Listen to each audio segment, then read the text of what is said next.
working. You think? Mm-hmm. Better not hear you twice. Well, I told you what I did to the camera, so it should be working. I feel like I'm missing a light. I am hearing it twice. Well, it's set to the microphone camera. Well, I don't think that it is. Well, that's what I've selected. Yeah, it might have changed when you move stuff around, though. No, like literally. That's what I just selected. I said join with. Okay, do you want to check to make sure that it is muted? And camera. I'm gonna check that it is muted. That it might have unmuted. Maybe. Sharing camera control sharing. Nope, still that. I mean, where did we say microphone settings? There we go. This is allow the microphone on.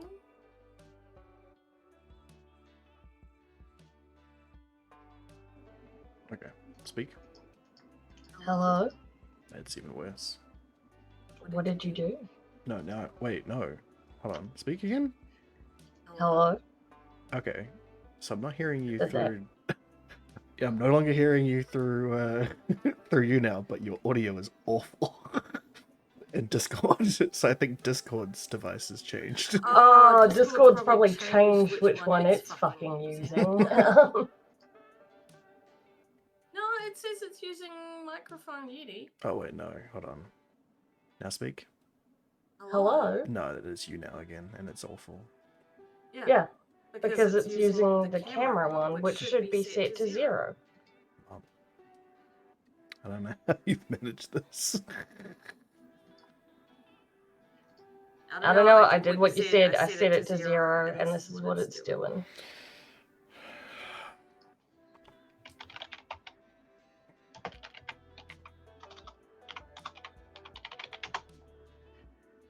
Apparently, there's no search for results for camera microphone. Okay. Mute the stream, random guy. Yeah. If I mute the stream, then it'll fix it for me, but it won't fix it for you guys. It's the problem. So I'm gonna fix it for the stream people. Focus on the stream people. Yeah, that's what I'm trying to do. Yeah, so they did is the problem. They did set if they did select the one that I asked to select, then they should be muted. So it's just another Windows problem. Can you? Camera's trying to do it as well. Can you share your screen to me, please?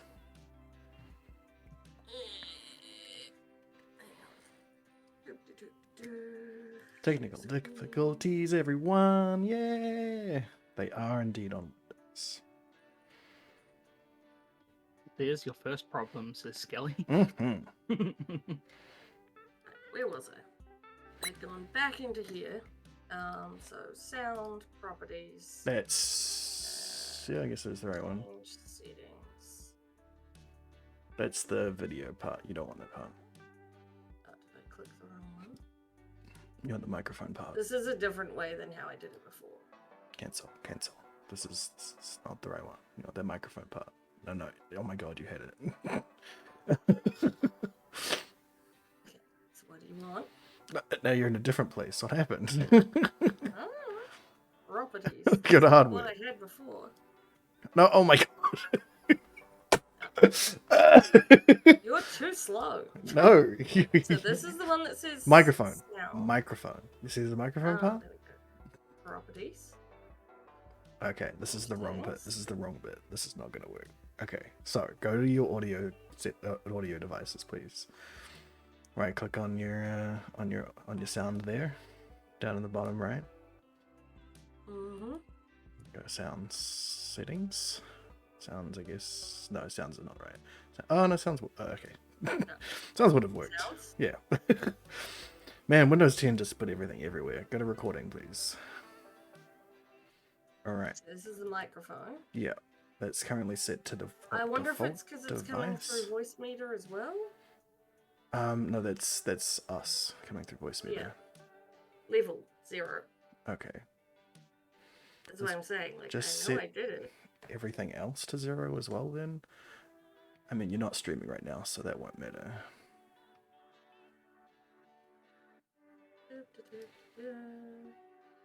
That's that weird cable output one that you wanted me to do it with. Given Yes. the time and what's going on, I'm gonna duck away to feed the animals. That's fine. Let me know when it suddenly Well, is muting that one's probably going to mute us. You probably don't want to do that if you don't. I Can you still hear us? Yeah. Yeah. Can you still hear us? Yep. Perfect. And then this is the actual one. Okay. So, if we open Did up that fix it? the old you now and talk, please. Hello. No, it has not fixed it. So, it is Are you sure there's not something on your end? somehow picked it up. Somehow decided to Like use. 0? No, it's decided to use your Yeti, I think. So, can you go to Firefox for me, please?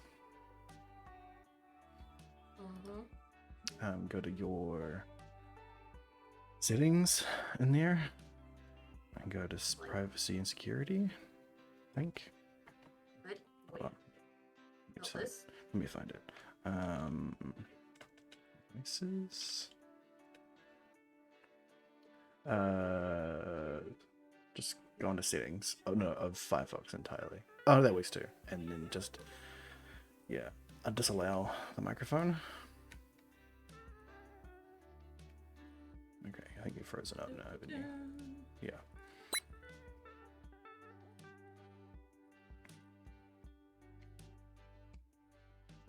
Hello, Messiah. How's it going?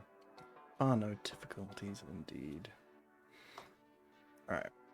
Do I need to re-raise my hand? Looks like I... Yeah, you will. Do We'll I need need to do audio that. and video?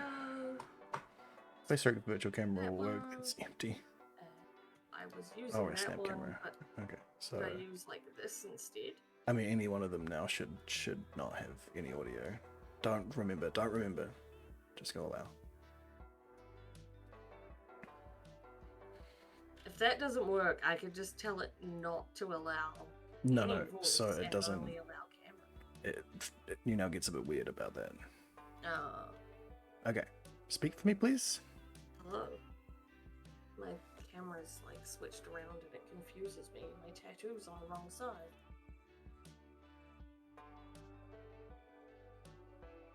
Perfect. It's working. We did it, everybody. Yay! Woo! We can finally start our road trip. Yay. What? Today mission. I am dressed as Ailey. You can stop. When stop, Ailey goes out on the town stop road streaming trips. now if you want. So if you've joined our D&D games, you know what Ailey is like and how this road trip is gonna go. Yeah. Because I'm gonna try and play as her and the Perfect. decisions she would make. This is gonna be great.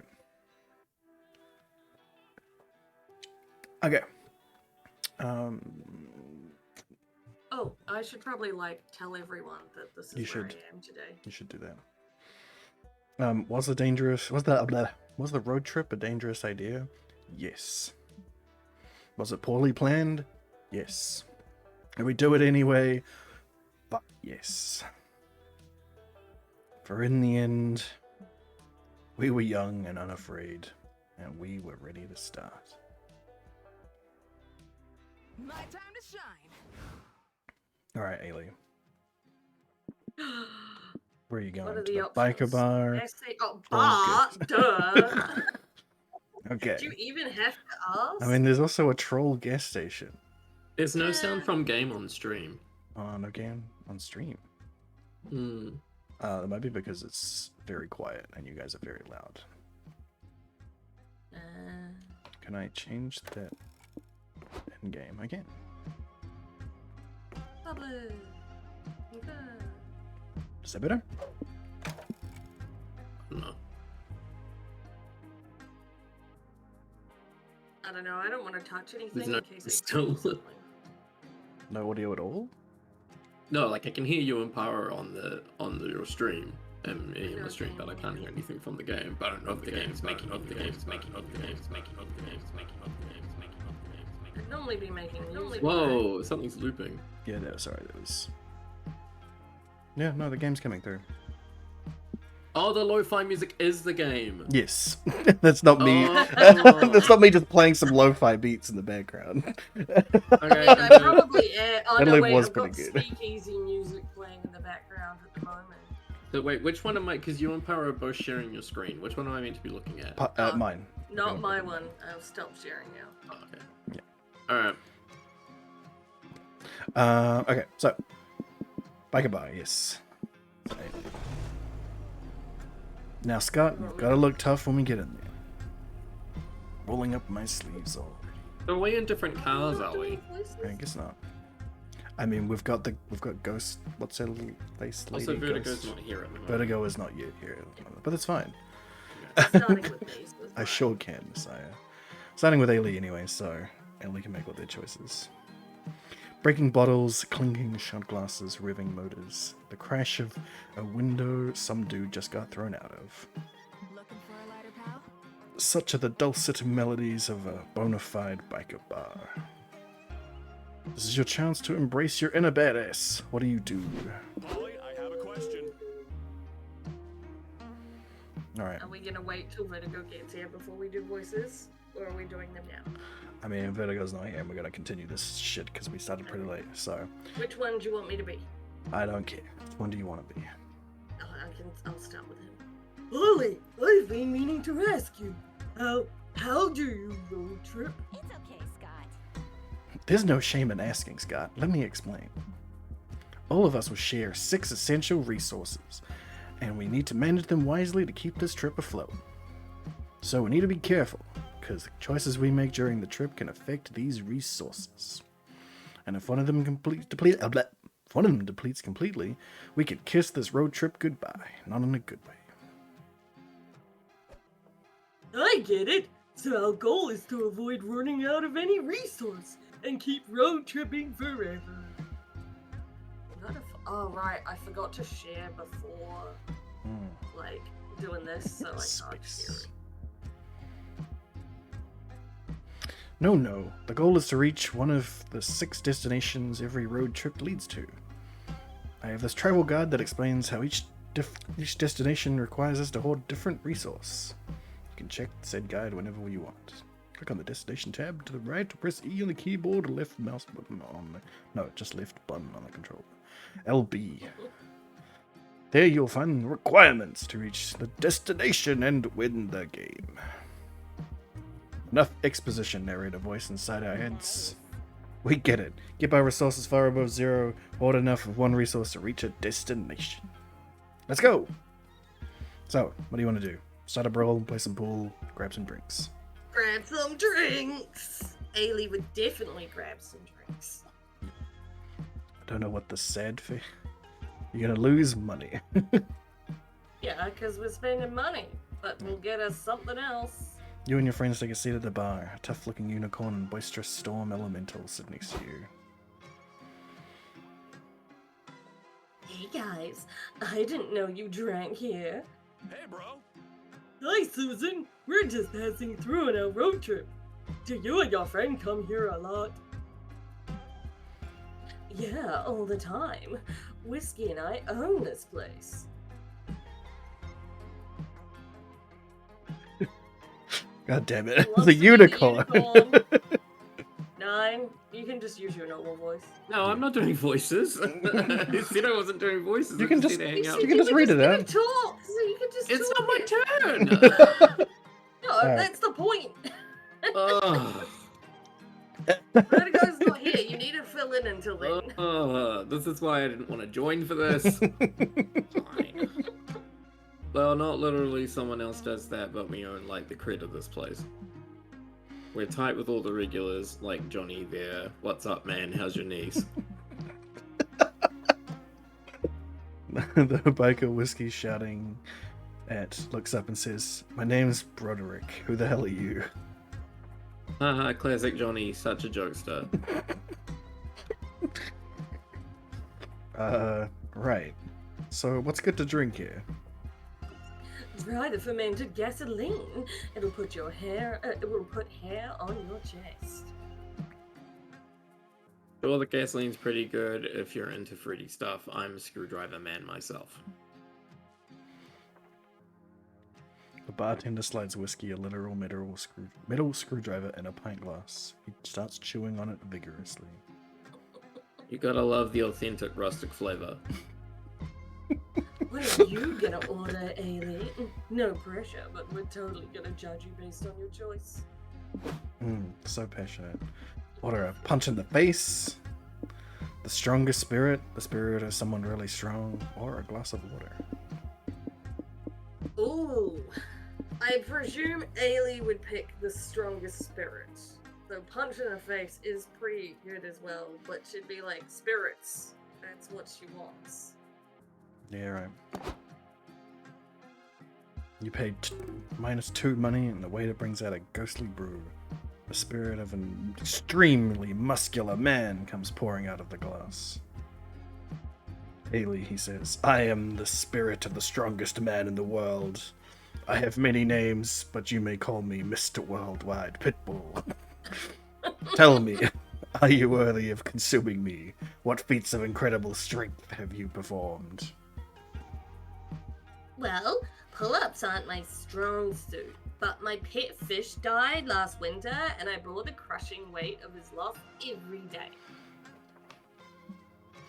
Impressive. Have you ever It's used such your an alien yeah. line. Have you ever used your strength and heroism to help others?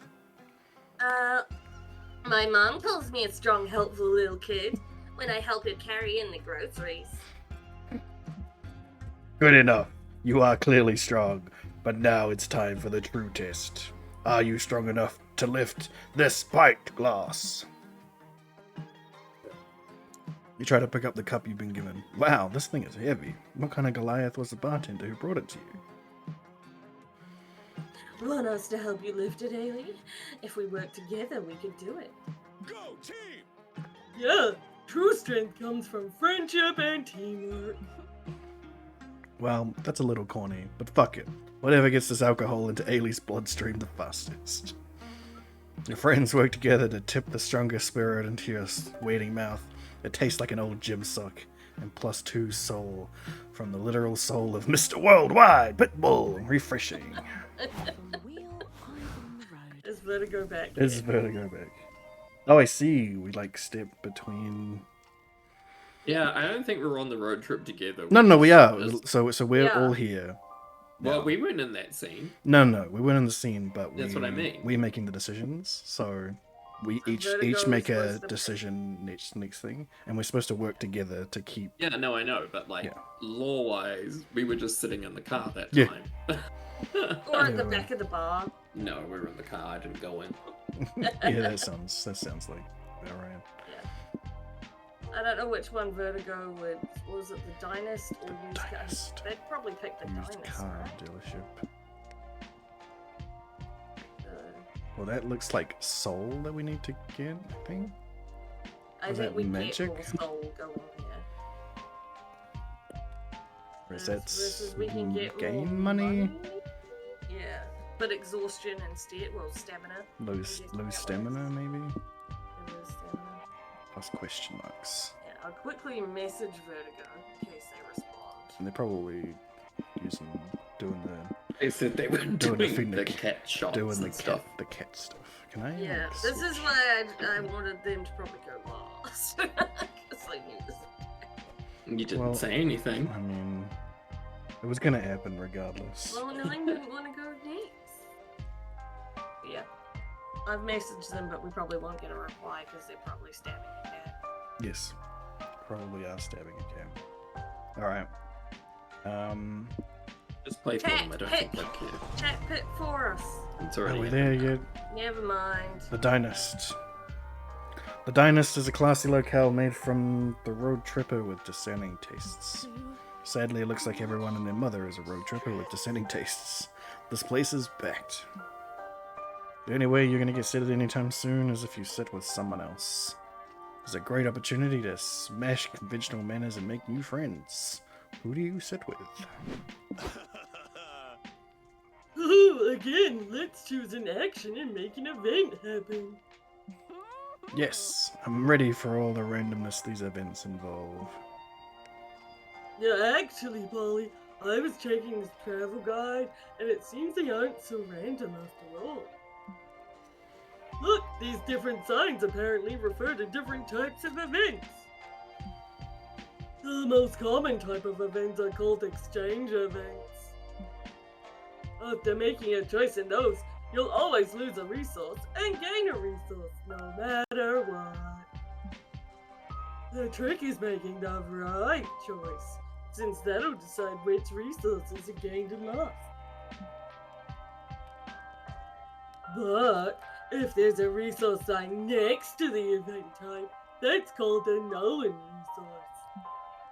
It means that resource is guaranteed to be affected, no matter what our choice. If the sign is positive, then the resource is guaranteed to be gained. But if it's negative, then you know you'll lose it. Like, for example, if we see an action with this sign, we know we'll lose money. Our choice will only determine which resource we'll gain. That's not so bad.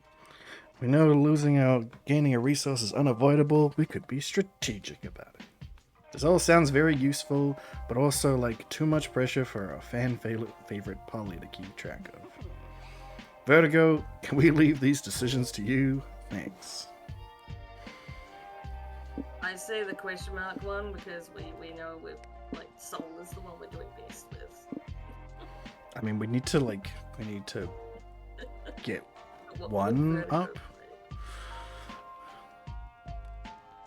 I guess if you click the little resource map on the right hand side, the destination one. So we need 25. We haven't played enough to know which one. But we need 25 No, of it's anything. like we need 25 of whatever one. So is it Soul we're gonna go for then? Why not? Alright. Which one then? The couple who looks like they need couples therapy from you, maybe? The table who clearly doesn't want to be bothered. The poor soul waiting for their blind date. Blind date. First one. Check. The first one? Okay. Check it. First one. The mystery. Take a seat next to the highly unusual couple. The way they're shouting, you could have sat anywhere and still overheard their conversation. I'm just saying you've changed. You used to be such a sweet, thoughtful man, but that damned cult has made you insufferable. Ugh. You're just jealous of the Brotherhood of Minthra. You never have anything nice to say about my new friends or hobbies. I invite you to cult meetings. I encourage you to let the eternal darkness consume our bodies so that we may live in the shadows together, but you refuse to take interest. Because it's all you care about now. It's like there's no room in your life for both me and your cult.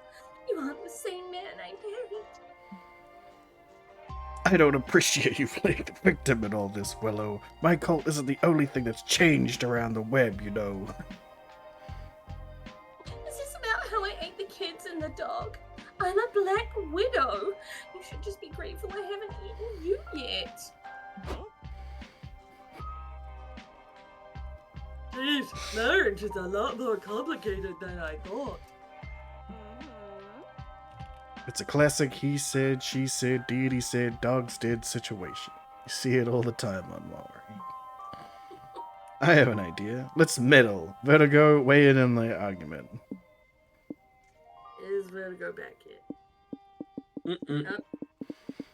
At the risk of sounding less and less, who gently spoons you on cold winter nights, Samantha, or your wife? Eating the kids doesn't sound like relationship goals, honestly. I mean, Ailey would pick the left. Yeah, but Vertigo But is what playing would Vertigo pick? probably the least confrontational one. I mean, both of But to them are be pretty fair- confrontational. Yeah, It's just Vertigo who- doesn't want kids or anything, so Right. probably the left. Like, eating the kids does sound like relationship goals, honestly. Yeah, exactly. I guess that's fair. Willow's a world-class big spoon. You don't know comfort until you've had 8 limbs lovingly imprisoning you in spider silk. Ooh, kinky. Sounds like it could also be kinky in the right setting. Also true. It's not as if the cult members and I make freaky, passionate, arachnid love together. I tried to say hearts, but wasn't. Well, neither have we, as of late. You never even look at me while you're fertilizing my egg sac anymore. Not since you became so obsessed with your cult. I suppose Ma'athra has consumed my thoughts lately. Literally, it's also consumed most of my memories. Meanwhile, all I've wanted is make memories with you. I guess I've been a little jealous of the Brotherhood. Because I miss you, Nate. I miss us. Just then, the diner doors blow open. A group of cultists fill the restaurant. Brother Nathan, you're cavorting with mortal women when you should be sacrificing goats to Mothra. We thought what we had was special. Well, you thought wrong. It's decided. I'm leaving the cult. I've realized I don't need an eldritch abomination to give my life meaning. I already have that with my wife. Nate! Nate and Willow embrace, and then they start straight up fucking on the table. It's something. Cultists leave in disgust. I would also leave in disgust, but you know. By weakening the power of Ma'athra, you manage to regain +2 mind for all monster kind. But you still keep it. Just protect me. But by forfeiting Ma'athra's blessing, Nate loses access to its magic, and you lose -2 magic that was apparently tied to it. Me. I've memorized the wiki. Yay, your turn. Oh. Gothic Manor. Baby, here we go. I'm bored. I want something to happen now. What? Why is the car See, stopped? we're never in it unless it's our turn. Yeah, exactly. We're not on this road trip together. Oh, I'm getting dizzy watching our resources go up and down. Yeah, man. Is it even possible to know what we're losing or gaining beforehand? Dang, we're doomed. Put something on the radio. We may fuck up this road trip, but at least we'll fuck it up while having fun. Okay. Welcome to a humble radio show where our guests give us narratively convenient road trip tips. Today we have road trip survivors Cormac S. Thompson and Hunter McCarthy. Guys, what can you share with our audience? Let me start by saying that the #1 cause of road trip related deaths is not properly understanding how to manage resources. Oh, yes. Oh, you're gonna do it? All right. Nope. Nope, do No, it. it's fine. Go it. Nope, you got it. Oh, yes, the dreaded 6. Most unexperienced road trippers think they behave in arbitrary ways, but that's simply not true. When you're making choices on the road, I think I've already changed the voice for this. Yes, you have. Mm-hmm. you have to look for little cues to infer what resource you're gonna be losing or gaining. Yeah, I'll just stick with this voice now. Money might be the easiest one. Are you buying or renting something? Money down. Hiring someone? Money down. Doing a job or selling something? Money up.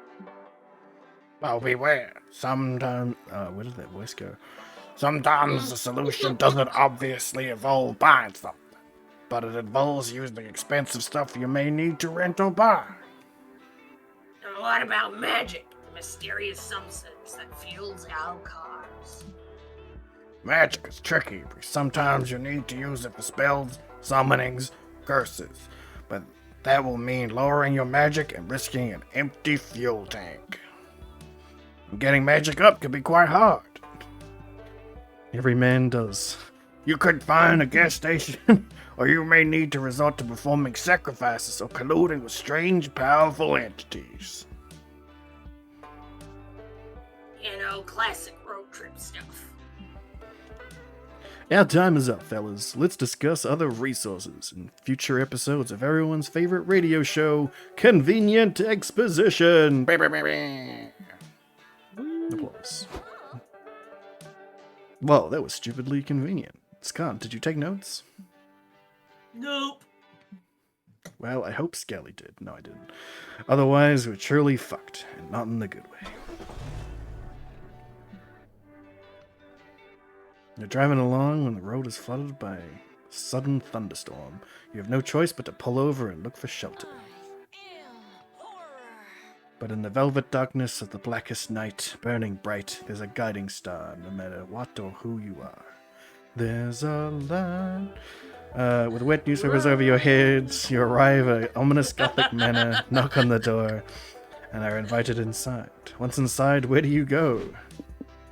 A history transpiring through the walls, the dramatic chamber music, the exquisite banquets. The dramatic chamber music?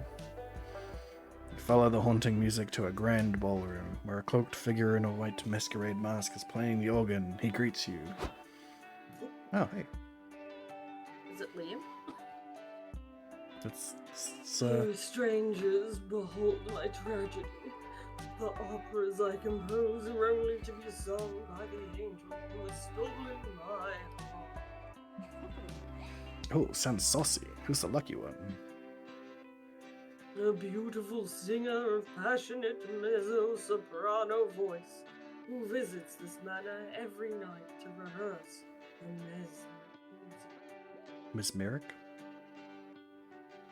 This is me. You want?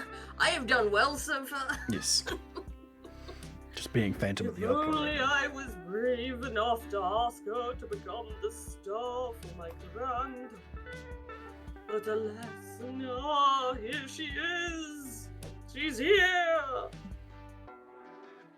Scott, Skelly, let's go check this out. Maybe we can hook this weirdo up with Mysterious Lady. Copy that. You go to the entrance hall, see the organist's muse entering the house. Yes, bitch. Turn up that organ. Lay down that funky gothic beat. She begins twerking in a revealing spandex bodysuit and stiletto heels. Oh shit, that's Pusilla? Pusilla? Priscilla. It's Pusilla. Bronte. She's the horniest pop star on the charts right now. I'm losing it. Scott, do the talking. This is Bronte, ma'am. Would you like to become the star of an opera? It's written by the organist whose music you seem to like so much. Hey, you hot hunk. Sorry, but I think I'll pass. These organ tracks are total bops, but operas are like for wrinkly old people with monocles and shit. Not my brand, not my scene. Where's the sass? Where's the ass? Fair enough. What if we came to you with the right opera for you? Whatever that means. Sure. Organs are like pianos full of sexy metal dicks. I can make that work. You go back to the treasure composer with the somewhat good news. You're gonna all come up with an opera good enough for Pusilla. She may agree to star in it. The only thing is, what could that be? The opera everyone loves, you know, the one that goes dum dum dum dum dum. Opera was reborn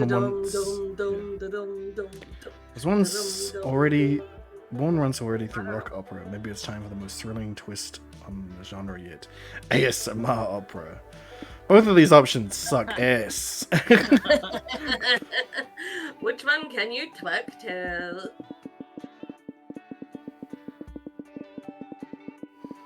Alright, fuck it. Great plan. Oh, great idea. ASMR is super trendy right now. ASMR.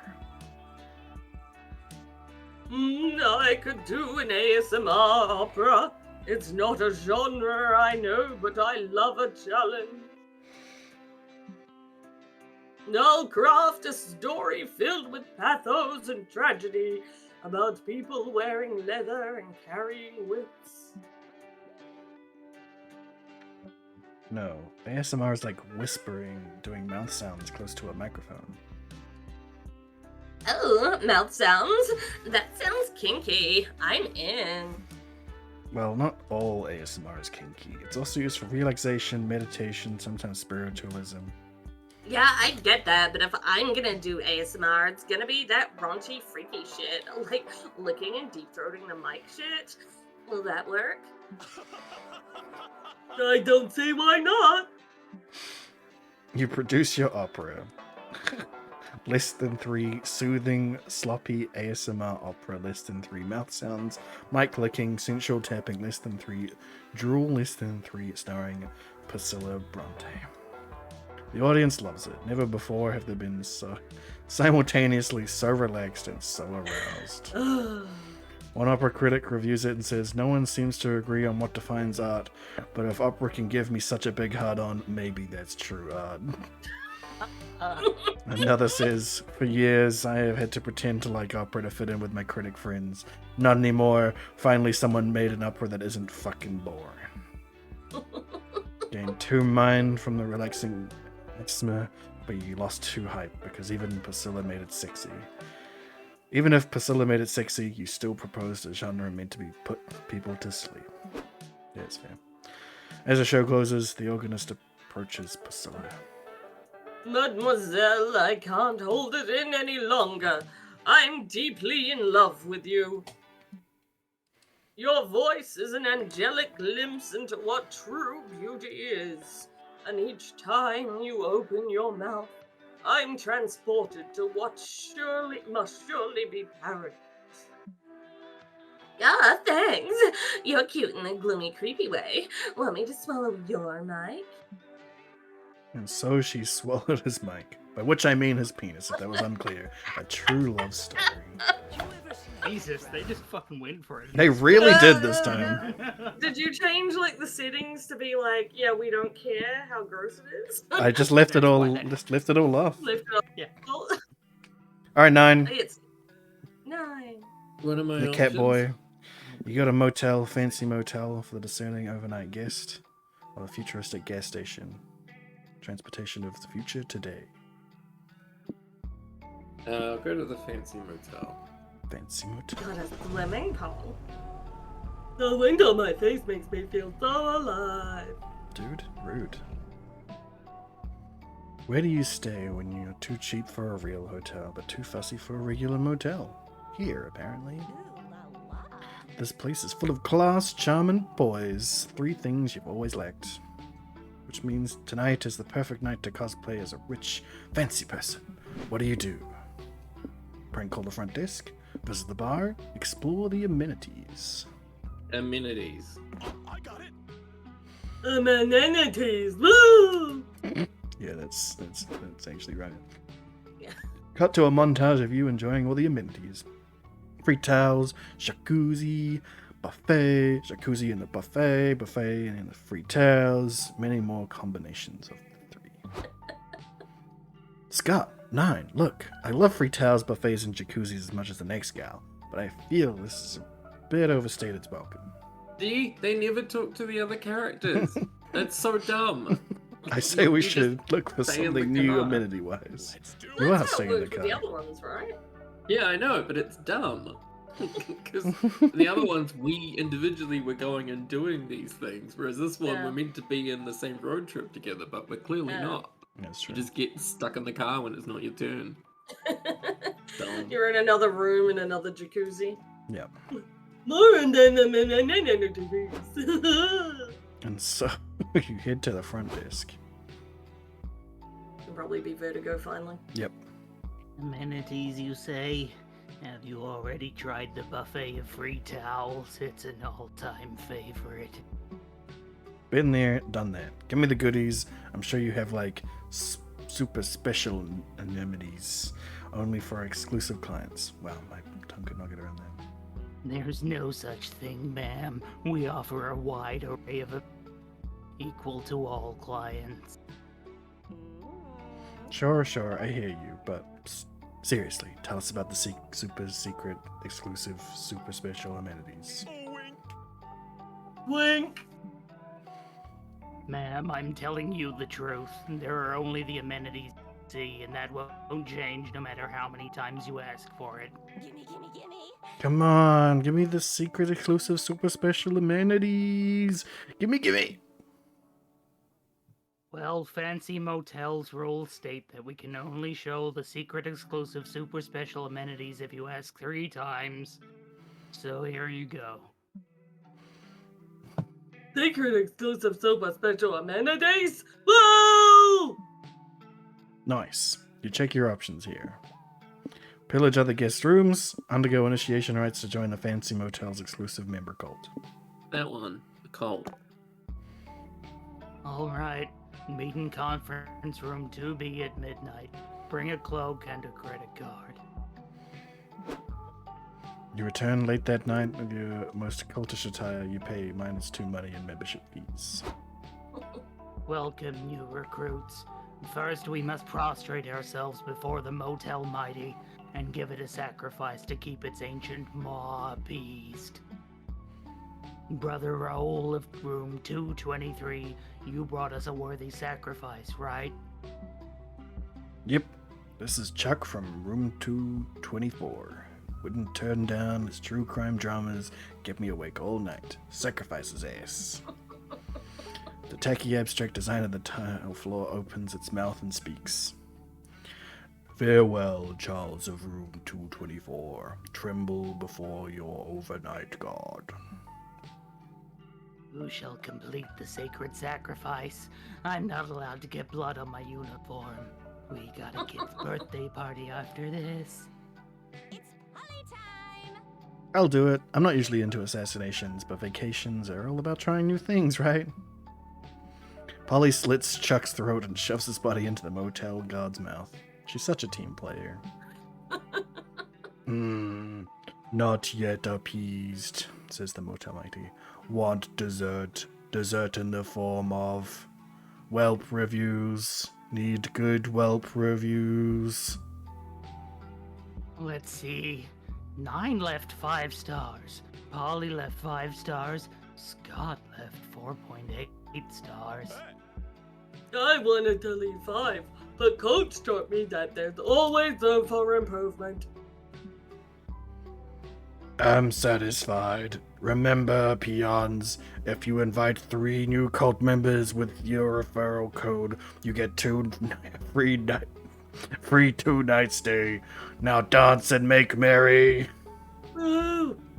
Let the all-you-can-eat buffet of flesh begin. You dance, pray, and do other fun cult-related activities. Wink. Motel Mighty is appeased and it blesses you with a trial membership to +2 magic. Need that to drive. Time to stop and get some rest. We really need some money though, or this road trip's gonna end soon. What happened to me? Oh yeah, we did your thing. Sorry. Okay. Yeah, because And we waited for a bit. all of our but- stats are together? Yes, we're all together. Okay. Finally, a place to rest. Even the spectral booty needs to do some sitting after so much shaking. The guide says there are several rest stops like this one. We should be able to reach one like once a week after visiting 4 locations or so. Let's go, Scott. That sounds good. Let's go chill on those benches, Scott. As your friends leave, you realize you don't want to rest because you're utterly addicted to making choices all the time. And this rest stop is no different. You'll quickly assess the many, 5 things you can check out around here.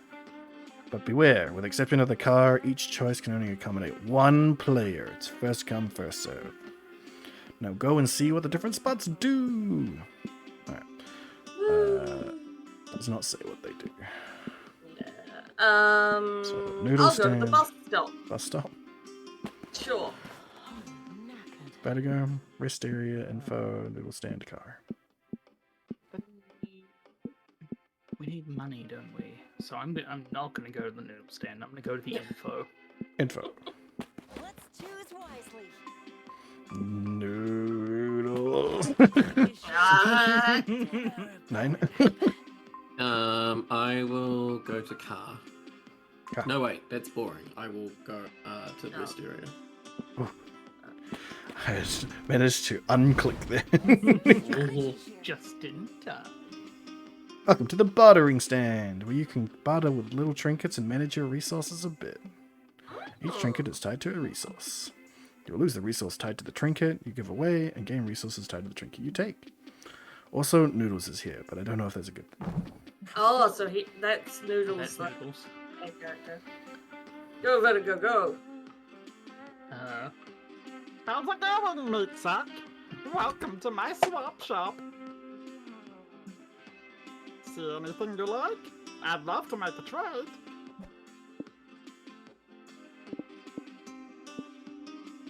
We need money, and none of That those is look like tattoo. money. It's probably like hype or something. Okay, so gas canister is magic. Postcard from Mom's probably like Soul? soul, maybe? Someone else's credit card. That sounds like money. Mm-hmm. Yeah. How to road trip the book. That's mind. Mind? That's the one we have the most of, but we need to get 25 Of a something. of a something. Maybe do the postcard then, Yeah, I think so. and then An don't know evil what deity the fuck trapped in a any of globe. these are. Possibly too smart toilet. That's Primordial probably soup. Rad tattoo. So this The one's tattoo's probably probably magic. hype. Yeah, that's probably hype. That's probably magic. That's Yeah, probably that's- mind. And who knows what that is. Stamina? Stamina, Magic? Yeah. I'll get the mind. That was mind. Oh, soul? Soul for oh, no, mind. that's what we thought. Yeah, Yeah. soul for mind. Thanks for stopping by. Tell your sleep paralysis demons I said hi. This is the map info board, where you can check a map that shows 3 potential locations nearby. Oh, hi. Yeah, I'm Ailey Choose- today. Yes. Choose a When location Ailey to goes learn out how to of get town. there. This guarantees that the location will appear on your next turn. You can use the map to reach locations with convenient resources, or just locations you think look interesting. Your goal.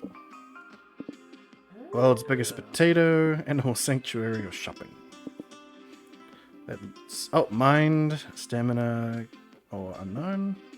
Soul, or stamina.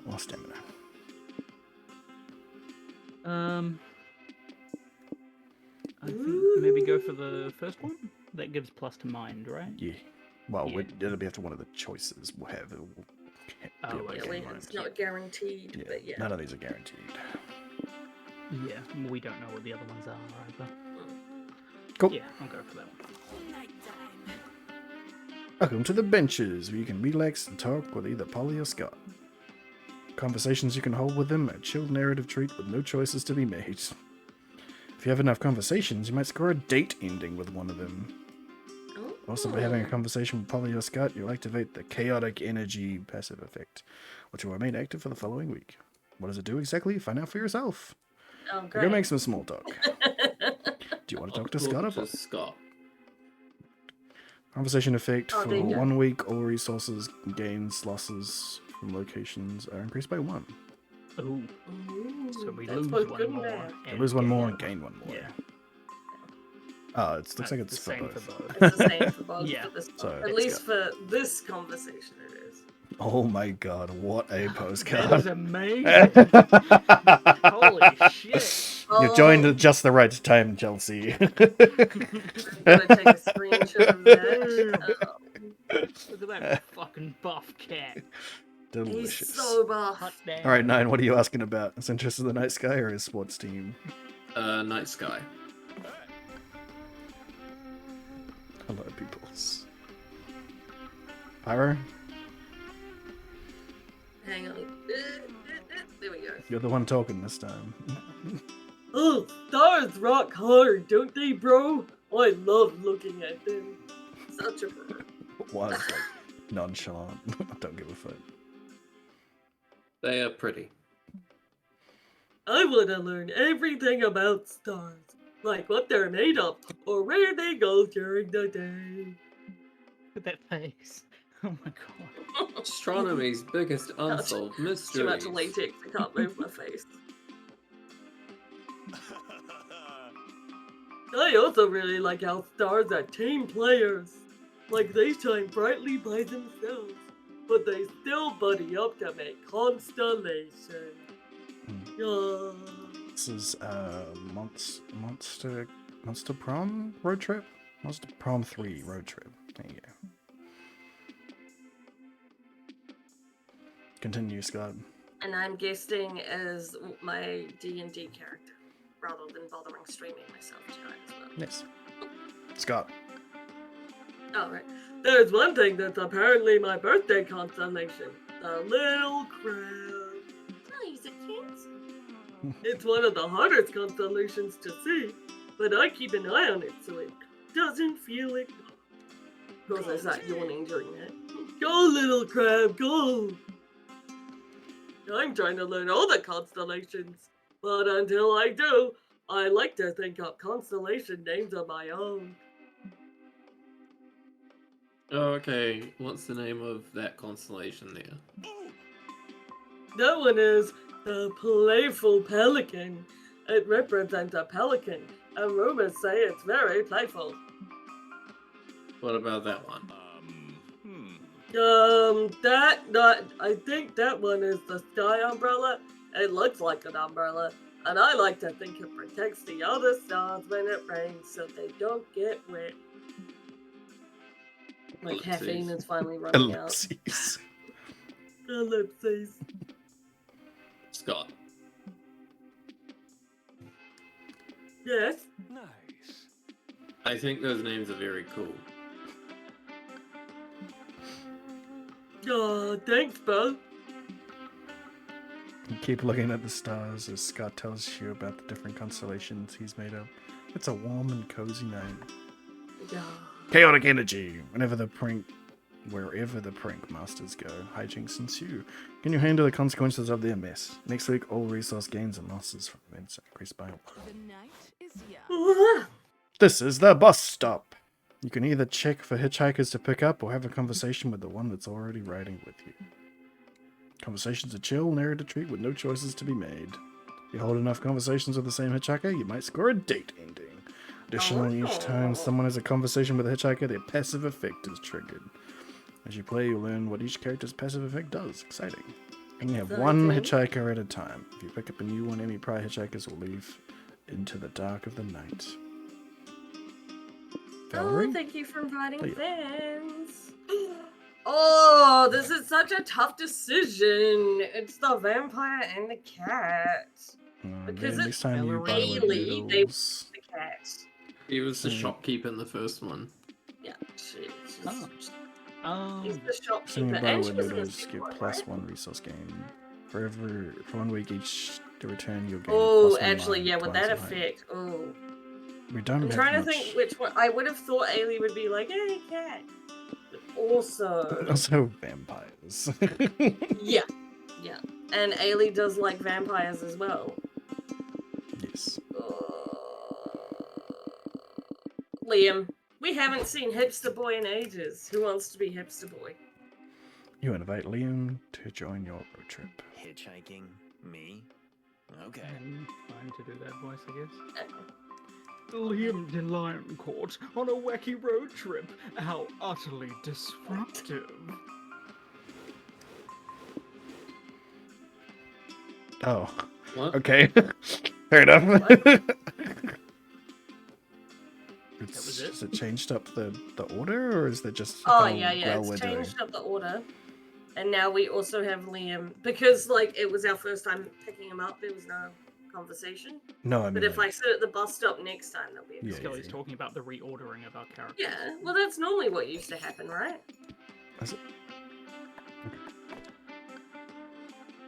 Yeah, it would.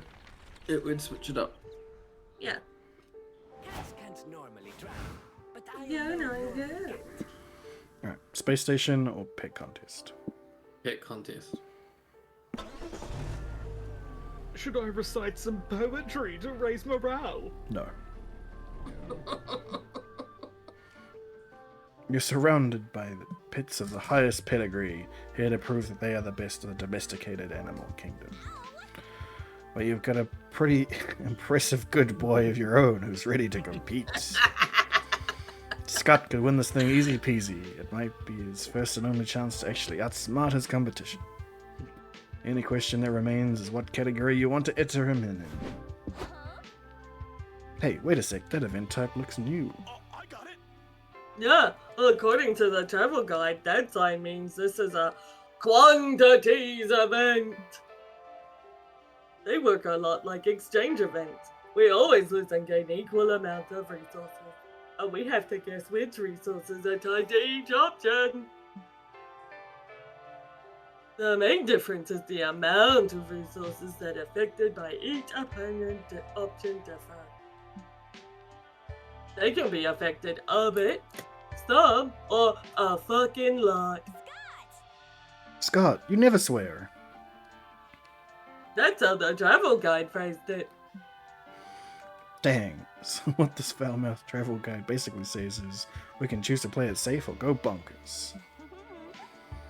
You already know what Mama would choose, 9. But this one's up to you, boo. Go for it. Category talents, category obstacle course, category looks. Looks. You enter Scott into the pet contest. He's very excited about it. Awesome, bro! This is awesome, bros. I've always wanted to compete in a pet contest.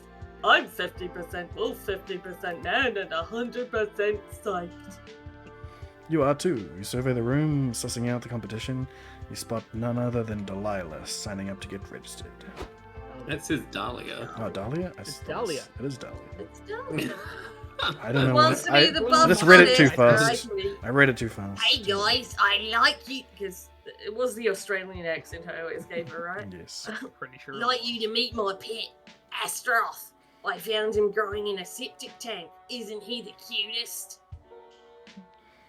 You're not sure if a huge beast that could eat you whole could be described as cute, but you're not going to upset Astaroth by disagreeing. Astroth, get fancy! Astaroth surely makes a face. Is it fancy, or a thing of nightmares? You're not the one to judge that. The judges are. Haha, great job, buddy. You'll be the belle of the ball for sure. Have a treat. Dahlia feeds Astaroth something you convince yourself isn't a severed finger. Good luck, you guys. I hope we can still be friends after I kick your asses at having the cutest animal. Aww.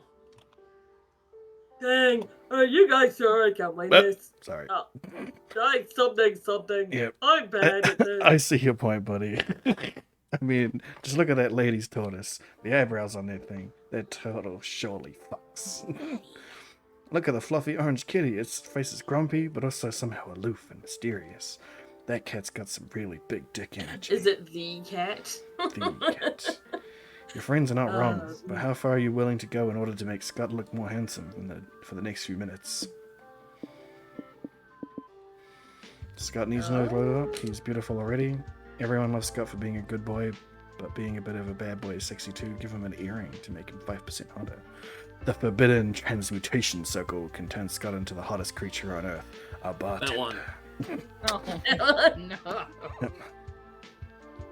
No. Using forbidden magic sounds like a -3 soul move, but fuck it, I'll do whatever it takes to win this thing. With -1 magic, you join this transmutation circle, inscribing it with many arcane symbols that, when translated, are basically an employment contract. Lost a lot of magic on that. Scott is enveloped in smoke that smells like expensive liquor. No, we lost 1 magic and 3 soul. Ah, 3 soul, yeah. Then upscale lounge booth leather when he emerges. Good evening, Mr. and Mrs. Pet Contest Judges. Welcome to my bar. What can I get for you today? Oh, my. Look at how well groomed this pet is, the judges say, fanning themselves. He's even trained to speak on command. Please let me make you a yummy drink. It may take some time to prepare because I'm going to do lots of unnecessary shaking tricks that make myself look cool. You see, I'm also something called a mixologist. That means I take more time to make cocktails, and they're also more expensive. Wow, this pit is so cultured. Can you make me a cosmopolitan bartender? Sure. Well, I take an excessive amount of time making your drink. Would you like to unload your sorrows onto me? How wonderful. He's handsome, trained, and a great listener. Muscles! Watch me pour these 2 drinks into 1 drink. Now I'll do some sexy poses and flex my biceps while I shake it up. Shaky, shaky. Oh my, he's so casual and at the same time so passionate. Wow, look at him go. I should get Scott to market my toilet wine. Damn it. Astrov's fancy hat can't top that. I knew I should have gotten a rat that could cook classy French cuisine. Yep.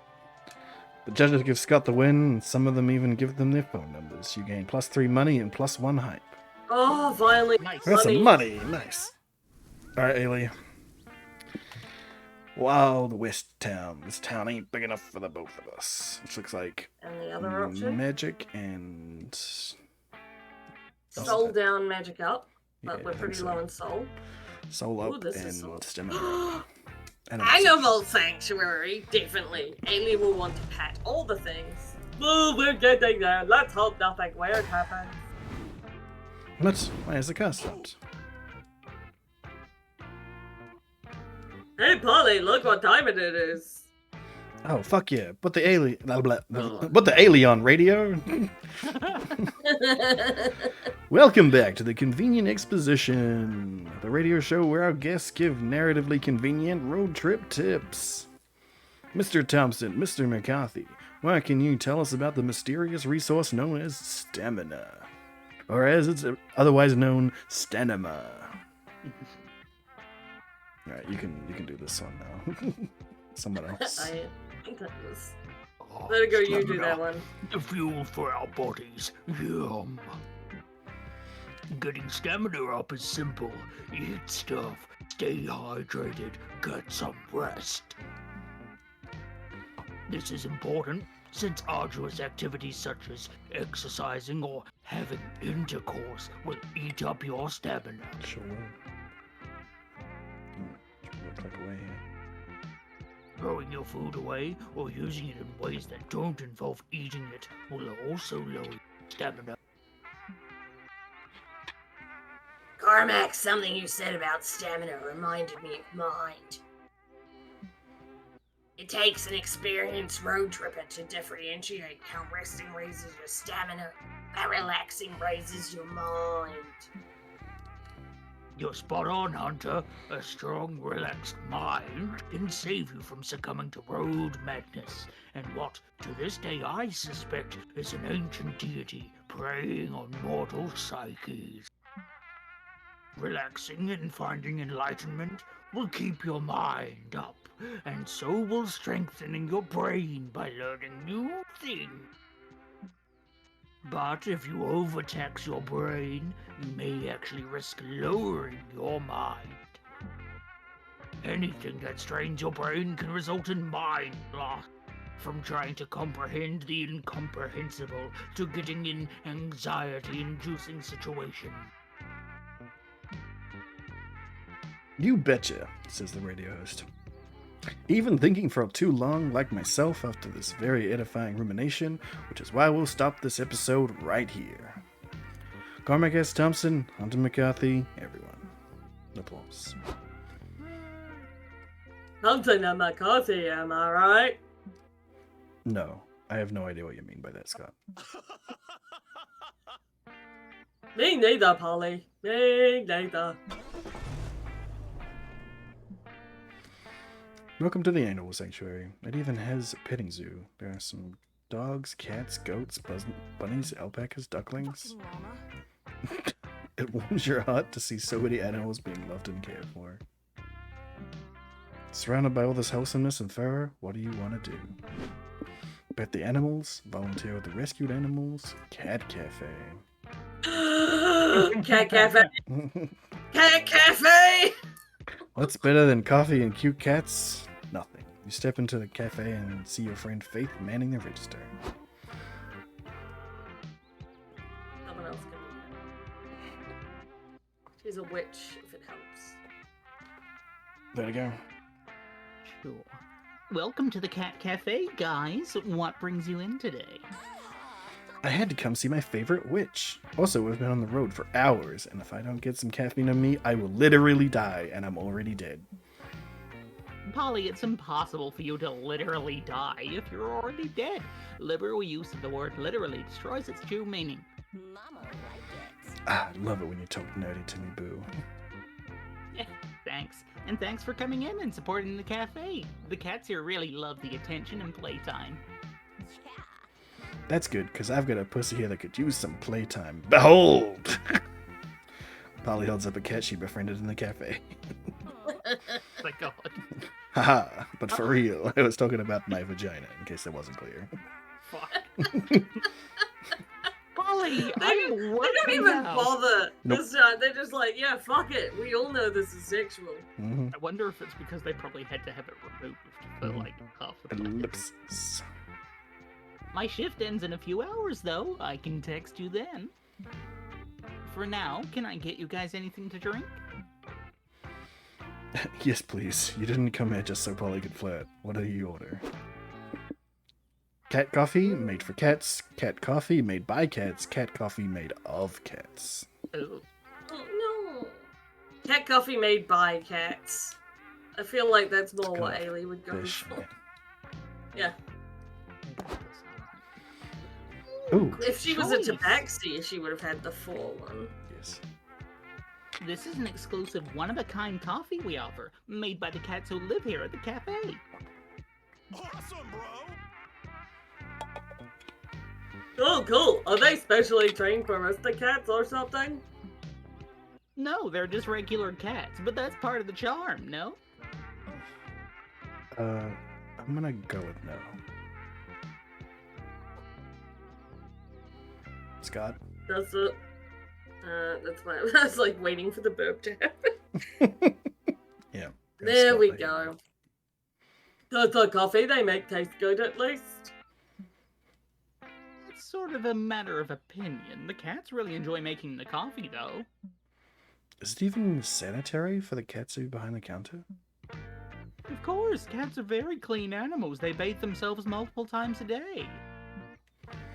Your many remaining doubts are dispelled when you see one cat flop onto the espresso machine's power button to pour the coffee. The second cat knocks a cup of sugar off a high shelf into the coffee.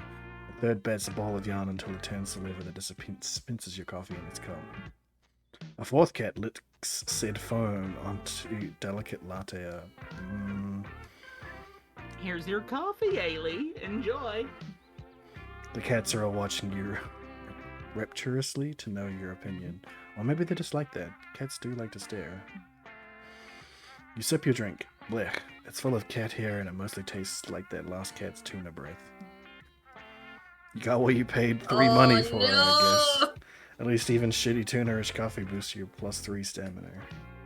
Alright, we definitely need more. I need to not buy things anymore, guys. We need to not go to places that obviously sell shit. You got the world's biggest potato as requested, or the low-budget reptile show.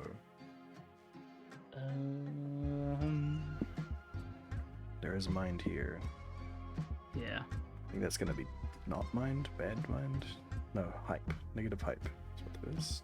Magic and soul, and that one is mind and stamina. Let's go for the potato. Potato! Look at the sunset, it's beautiful. Can we pull over so I can paint an oil of it? No. No.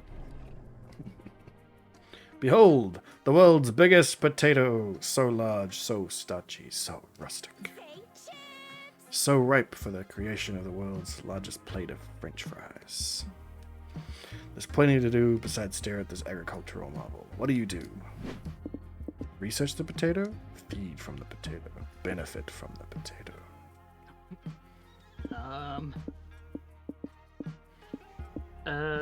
Let's research the potato.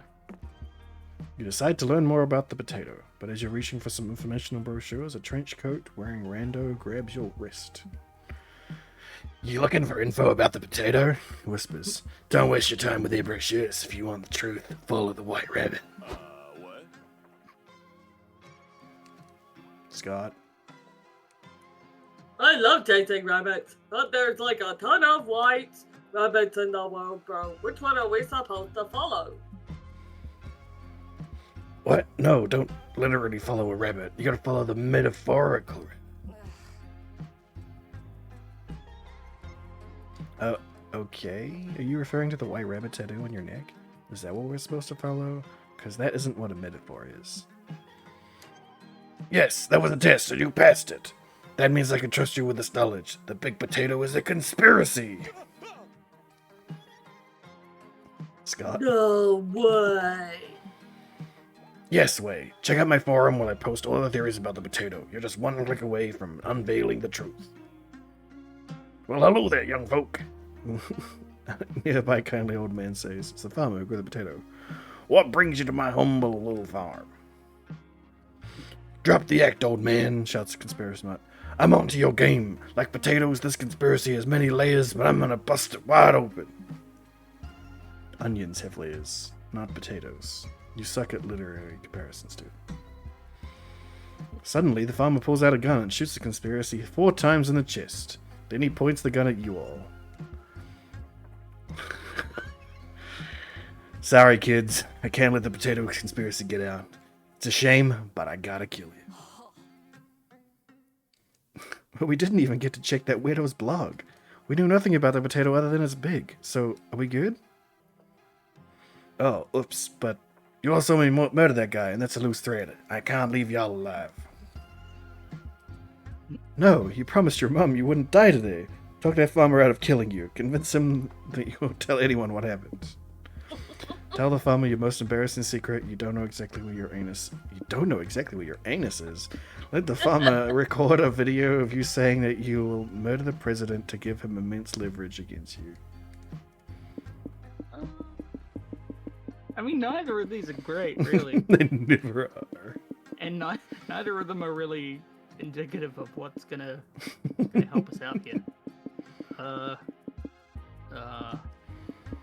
I don't feel like we should say that we're gonna murder the president. I'm gonna go with the anus one. What? How do you not know that? Don't you have an anus, Vertigo? If you don't know where your butthole is, then how do you go to the bathroom? Does the poop get lost and stay stuck inside, Joe? Yes, obviously you have an anus, and you can poop, but it's not like when you look down and see your booty hole when you sit on the toilet. So, through years of speculation and cautious experimentation, you've learned that it must be located somewhere below your waist. But beyond that, you're stumped. Wow, says the farmer. I'll be honest, kiddo, I wish I didn't know that. I missed the person I was 10 seconds ago before you told me that. You and me both, pal. You and me both. Okay, I think we have a deal here. You don't tell nobody about the murder, and I won't tell nobody that you don't know where your own asshole is. G'day, kids. And he leaves. Alright, gang, new rule. Everyone on the road trip is required to know the location of their own anus. Vertigo, come watch this. Polly shows you a playlist of recorded colonoscopies that she found online because the internet, I guess. You still aren't 100% sure where the anus is. Colonoscopies do a better job teaching you where the anus is from inside the body rather than the outside. But after the 6th video, you can tell your friends no doubt, so you can stop this. You lose -3 height by waiting out your friends. But later that night, you finally check the Potato Conspiracy blog, and trust me, what you read earns you +3 mind. Oh shit. Jesus Christ. We need more hype and more money. That looks like hype, baby. That's some stamina. It's a soups. Stamina. Yeah. Go for the hype. Go for the hype. This is my first I rodeo. just wanna die for the hype, for the...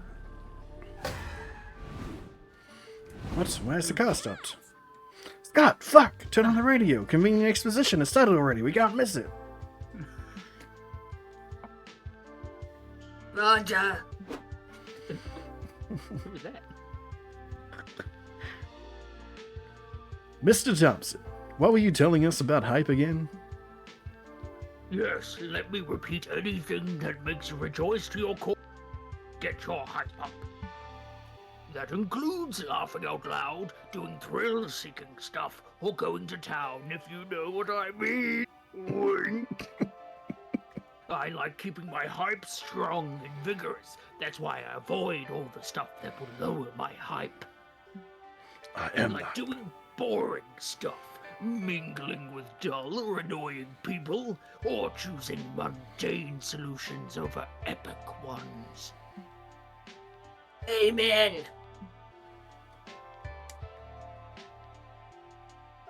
Continue. Speaking of boring stuff, you know what else is boring? Being a good person. But sometimes you need to be if you want to keep your soul up. Yeah, why do we need to have souls anyway? Beats me. At least soul is quite easy to manage. Doing good deeds, soul up. Being your worst self, soul down. Still remember, kids, don't underestimate the power of helping strangers while you're on the road. Gotta keep your soul healthy and clean. Amazing. Simply amazing. Your tips have been extremely helpful and incredibly expositive. You've provided a great tutorial for anyone who claims to have a successful road trip. Aims to have it. Cormac S. Thompson and Hunter McCarthy, everyone. Woo! Well, Polly, I think I've gone as a person. Yeah, Cormac S. Thompson and Hunter McCarthy are part of the family from now on. A toast to convenient exposition. Hooray! Rodeos are an exciting celebration of all the best parts of cowboy culture. Horseback riding, calf tying, steer wrestling, and eating obscene amounts of pulled pork. Oh, yeah. There are lots of events and expositions happening today. Which do you want to see?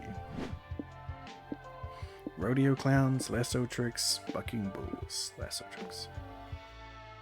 You and your friends sit down and watch a lasso exhibition.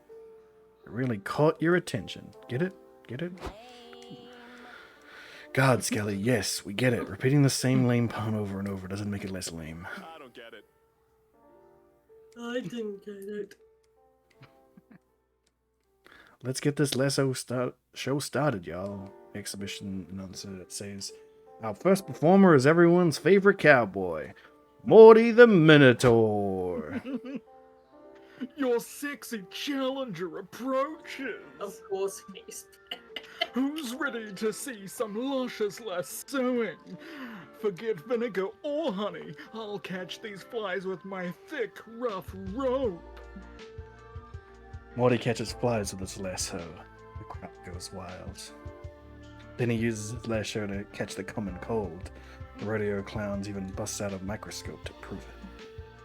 Then he lassos the remote control, a modern trick for the sedentary cowboy.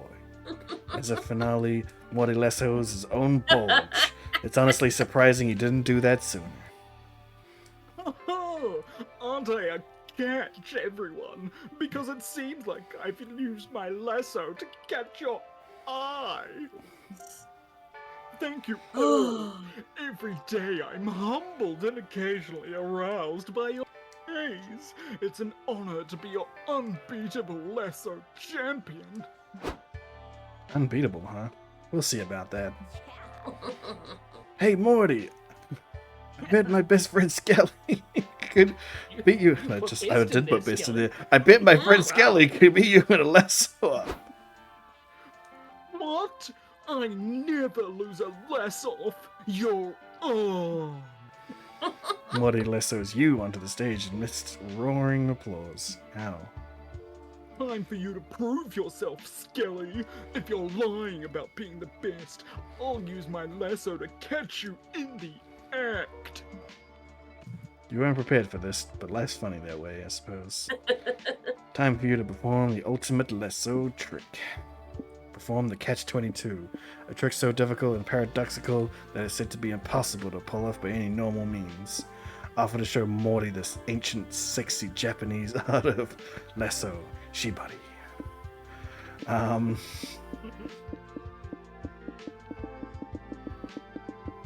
You're right.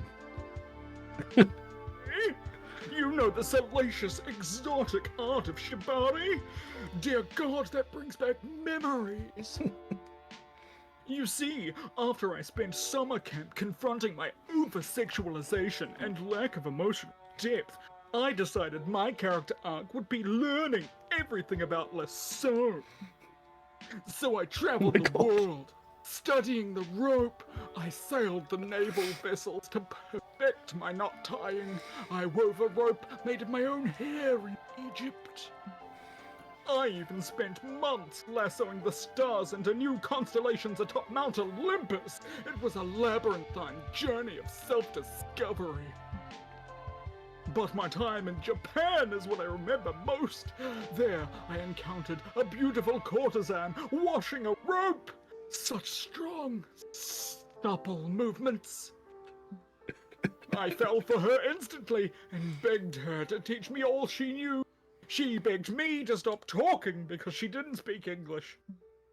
So, until I learned how to say, "wanna get it on" in Japanese, we communicated through the ancient art of lasso. I taught her some of my most sensual tricks, like the one where I lasso my dick that always kills, and she taught me shibari. I'd never experienced anything like it before. I've been calf-roped by sexy cowboys plenty of times, but this was next level. Oh my god. The weeks I spent with that illustrious woman, learning the art of shibari, and getting several rope burns on my balls, will live in my heart forever. But enough about me, let's do some shibari. The safe word is papaya. The rest of your plans for the day are put on hold. You got a little tired of the radio, winky face. You gain +3 hype, lose -3 stamina.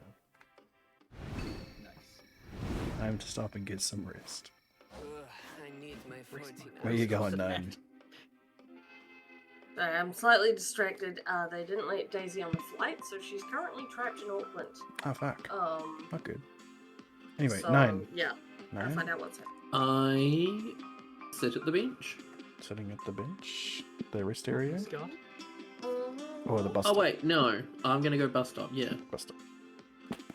You're stealing Liam from me? Where are you going? How could you?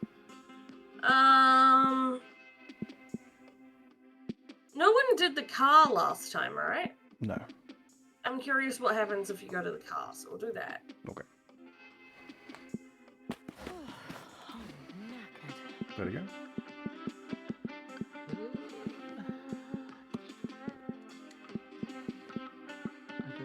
I don't know. Yeah, go to noodle stand. Let's choose wisely. Let's find somewhere cozy. Welcome to Noodle Swap Shop, where friends get a discount and cups pay double. Good. Fucking good. Noodles is a cab. Nice. Good job. Nick. Yes! But you're neither of those things, so let's settle for regular price, yeah? Ooh. So we got. Okay, so what have we got too much of that we could get rid of? We want Sequel money. to an erotic fic about dragons. That'll be stamina. Yeah. Scott Snakes will also be stamina, maybe? I would recommend stamina. Whichever one we Well, think is stamina. we were just saying that that might be both of those. Well, I think Scott Snacks is, and that Dragon Heat could be something like. Could be Mind hype. or That'll be Soul, hype, I think. Or hype. This would be hype. Oh, Yeah, This would because be it's like stamina. erotic. So how to road trip is mine, surely, right? I think so. Yeah, I'm pretty sure it was. But it doesn't look like there's anything on the other side that would be money. Toilet was Oh, no, mine. This Yep. looks like this would be money. Yeah. Yeah. Oh, the toilet was mine, sorry? The toilet was mine because you picked that this last one was time and mine. it was Oh. mine. Could they both be How to mine? road trip could be hype in that case. But this is hype. I don't know. I still think that could be like Soul. I mean, I don't think that the toilet would be anything other than mind anyway. Yeah. So it's We'll whether get rid you of want the to use snacks, some of 'cause our you know that mind. that's going to be stamina. Yeah, so we can And trade you the want to get rid, snacks. yes, get rid of the snacks. Okay. Donation to Noodles charity for impoverished noodles. Inflatable boyfriend. Spare kidney. Emergency goat blood. This will be magic. Yep. But Maybe top salt right will probably as be charity hype, I stuff. imagine. This will be hype, yeah. I thought that would be stamina. Could be I thought the either. kidney would be This hype. will reduce your stamina. Kidney might be. Kidney might be money. I feel like This might be soul because it's about donating. Well, it's your true. turn, Virgo, so you Yeah, pick what you want. sort of. It's whatever you want. Well, I had hoped that the donation thing was going to be the money one. But Okay, it's go with the not donation. going to be. No, because it's No, not. I gonna don't be think the we money can get money for this, right? We could. Maybe. I mean, it seems like we're able to trade from it with the credit card, so we're just guessing which one actually is money. Spare kidney. Okay. Oh, it was. It was just stamina up and stamina down. Okay. Cool. Nice choice. I actually got that at your 12th birthday party. You. What? Your kidneys belong to Oh my god, no. Let's chill. Cars where you can manage your road trip by accessing one of two mini boosts. You can choose to be a careful planner and gain +1 in your lowest resource, and lose -1 of your highest resource. Or you can be a risky traveler and gain +1 of your highest resource at the cost of -1 of your lowest resource. Dangerous. So what's it gonna be, champ? I feel like we should be cautious. Take one and gain one, because our money is so low. Okay. Time to update my fanfic. Money up from the caves. Mm-hmm. Talk to Liam. Sure. We talked about mastering his art. So it's time. It's time in the coven. Ah, the coven. Oh yes, I was indeed part of the coven one. Who'd have guessed that I, disruptive Liam de Lioncourt, would fall into the obvious trope of being the paranormal sidekick to a group of magical heroines? But I suppose it was only fair that I joined. How so? Ugh, the dark You see, side. before I was in the coven, I commanded the armies of the dark side. I was bound to bring reality to its end. A long story. Yikes. Yes, it was not cool. We all make mistakes. Some of us yell something cruel at a friend in a moment of stress, and some of us lead evilly. So, where do you go from there? You can apologize, of course. You can also learn from it, and you should do both. But since you can't undo the wrongs you did, the next best thing you can do is be better and do better. And that's why I decided to offer my centuries of knowledge and power to the Coven. What was being in the coven like? Thank you for being a fan, Messiah. I just got the email. It was incredibly cliched. Like, do they even realize half the villains they fight are obvious metaphors for the challenges of growing up and becoming an adult? But I'll admit it was also fulfilling. You gotta respect those witches. They can be insufferable, but they would do anything to protect both humankind and monsterkind.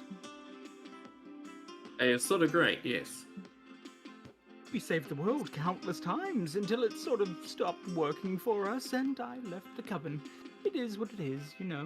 What a life. I needed to focus on new things. I love exploring all that afterlife has to offer. I've been an artist, a sailor, an alchemist, a dark lord, and also a hero. Did it pick that out? What? I was pouring the wine glass. No, was it was not coming through. And yet, even that had to come to an end. I think it's okay.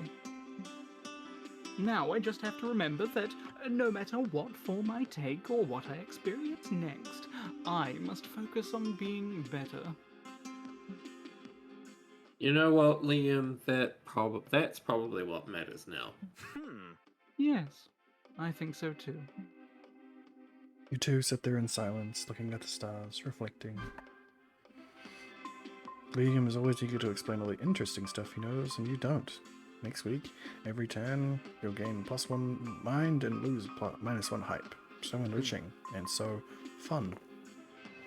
Alright, so keep an eye on our hype as well. Pretty close to mind.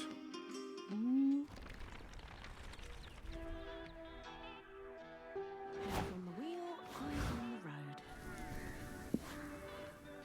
Probably just a mirage? Or the Merkingdom outpost? What's the one that we know from down there? It's minus mind. Minus mind. I mean... The other one is all mystery.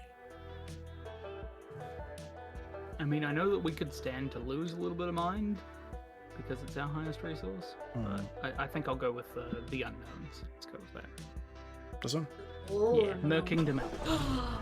Whoa. The Vandal bits have been busy. In what appears to be a former aquarium, you see the Merkingdom flag flying from the rooftops. It seems the underwater monarchs have been expanding their territories. Well, no reason not to visit the tyrannical ocean overlords. What do you want to do? Attend a fancy ball, watch an execution, go to the war room. What I'd do, Yes. and what Ailey would do, I mean... are two different things. War room? War room? Yeah. We open on the Vanderbilt Princess, Belinda and Miranda. Princesses. Belinda and Miranda hosting a top secret war strategy meeting in the new Merkingdom stronghold. Who wants to do what? Is it mask, femme, not femme? As you can see by the warboard, our navy will take the southern borders, while the land scouts occupy the north, ensuring the Americans' victory. I'll do it. Do it.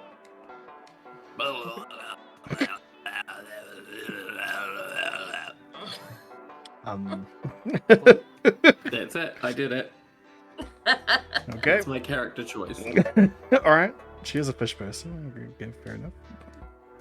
To be honest, Miranda, your best contribution to the war effort would be solidifying that potential alliance with Hell you keep promising us. All you have to do is seduce either the obnoxious 8th Circle Prince or that rogue Aquino. Commander. We get an army either way. aka Damon and Talia. I don't want to. Perfect. Ooh, a Merry Demon love triangle. Fuck yeah. That's the shipping drama I signed up for.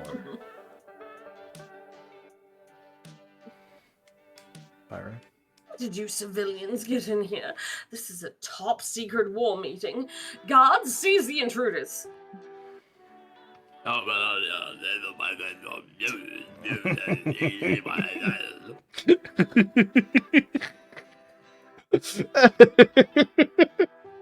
Oh man, that was just Steven Stallone. Don't count to seize my seizure.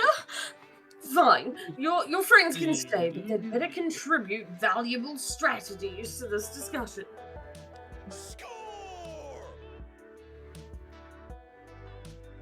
Alright, I love playbook strategy. I recommend either a pro set or a double inverted chicken wing formation to score the winning point.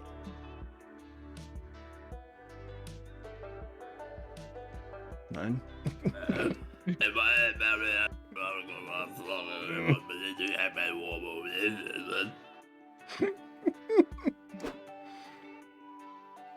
Take my piece, for example, says General Krabby. It represents my formidable land scouts, the Snip and Slices. That's nothing compared to the Navy SEAL orbs, says Cirque Circumference. We are the finest order of round table knights. Tremble before our rotundity. These are my ninja sea turtles, says Master Splinterfish. I psychologically condition them from birth to associate warfare with fun, survival, and delicious pizza. Nice. Those are awesome. You can't possibly stand the embarrassment of not having a cool wallboard piece to show off, so improvise a cool piece to show off. Use the element of surprise by forfeiting whatever you have in your pockets, turn it into an unexpected set of unique pieces. Master plan. When in doubt, be over the top. Jump onto the board and kick all those dumb fancy wallboard pieces off. Roar! I don't know. I don't know. I don't know what either of those are gonna do. Yeah, let's go with the element of surprise. Wow, Vertigo, you're kind of a pocket hoarder. How can one person have so many unwrapped mints? It's food off my battlefield. Why would we waste our defense budget feeding our troops when we could spend that money on more weapons and body bags? And why are you throwing loose change at the board? Are you trying to imply we should pay our soldiers? The nerve! 9.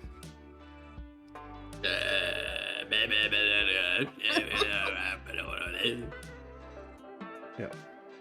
Finally, you pull out the last item from your pocket, your virtual pet from the 90s. Nice. Well now, this is interesting.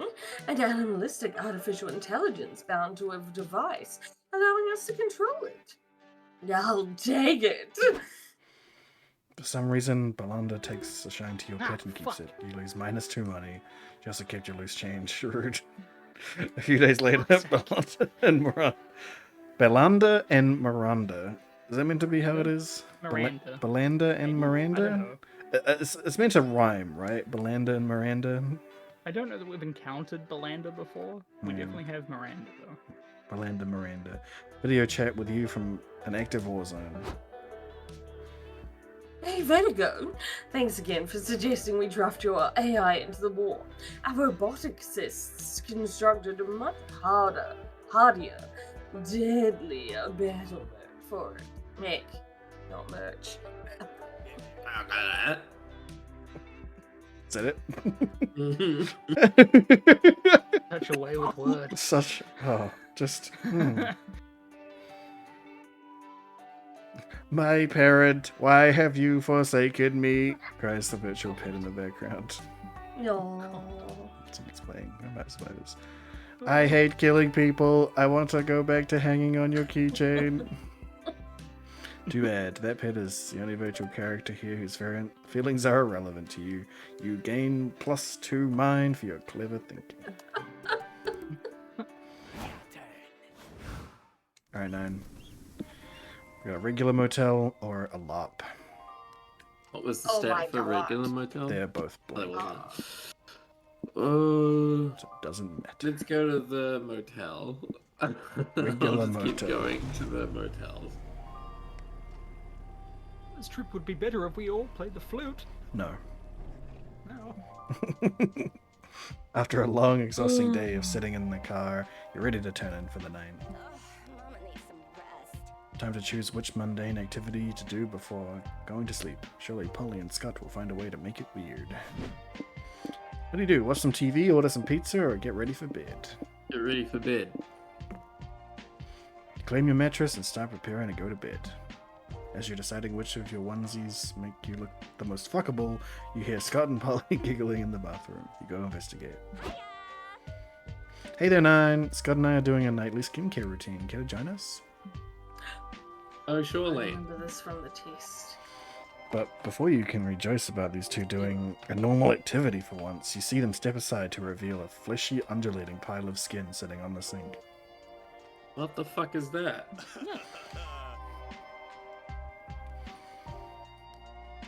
That sounds getting silly. I heard that skincare is really important. But Polly doesn't have skin of her own anymore, so I got her this little guy to care for. I named it Rodriguez. Okay, but where did Scott even get this eldritch skin abomination? Boo, you asked too many questions.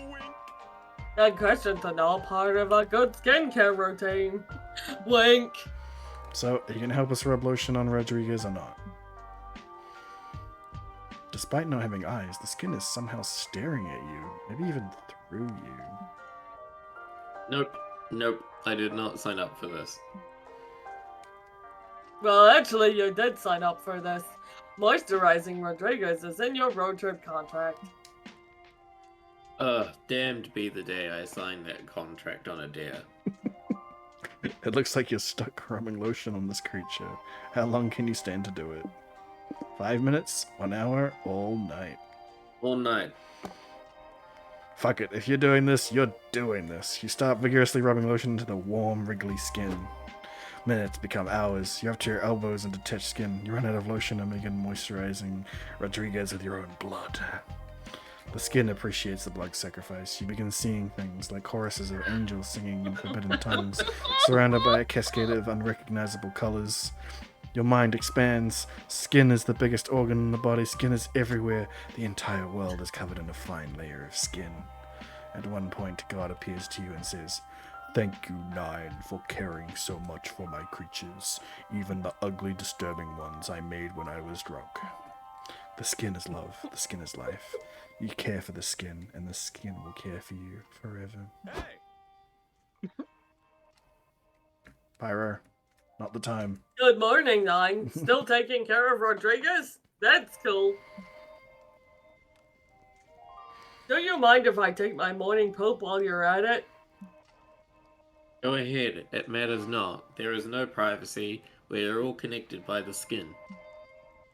You lost 4 mind doing this all night, but you gain +2 hype and your friend's approval and a +1 soul because you've done a good deed today, or so you think.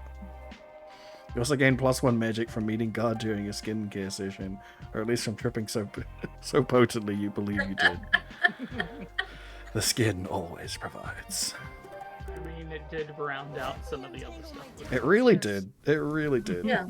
Money's still a Yeah, problem. Money so- is still really bad, though. Money's still a problem, so I'm going to the caves. Yeah. Scott, I can't Okay. believe you plugged the drain. Sorry. What could be inside this dank, dark cave? Golden jewels, an abandoned mineshaft, dinosaur bones, an ancient civilization that's yet to be uncovered? I mean, all those things are hella unlikely. It's almost definitely just a bunch of bats and rocks in there.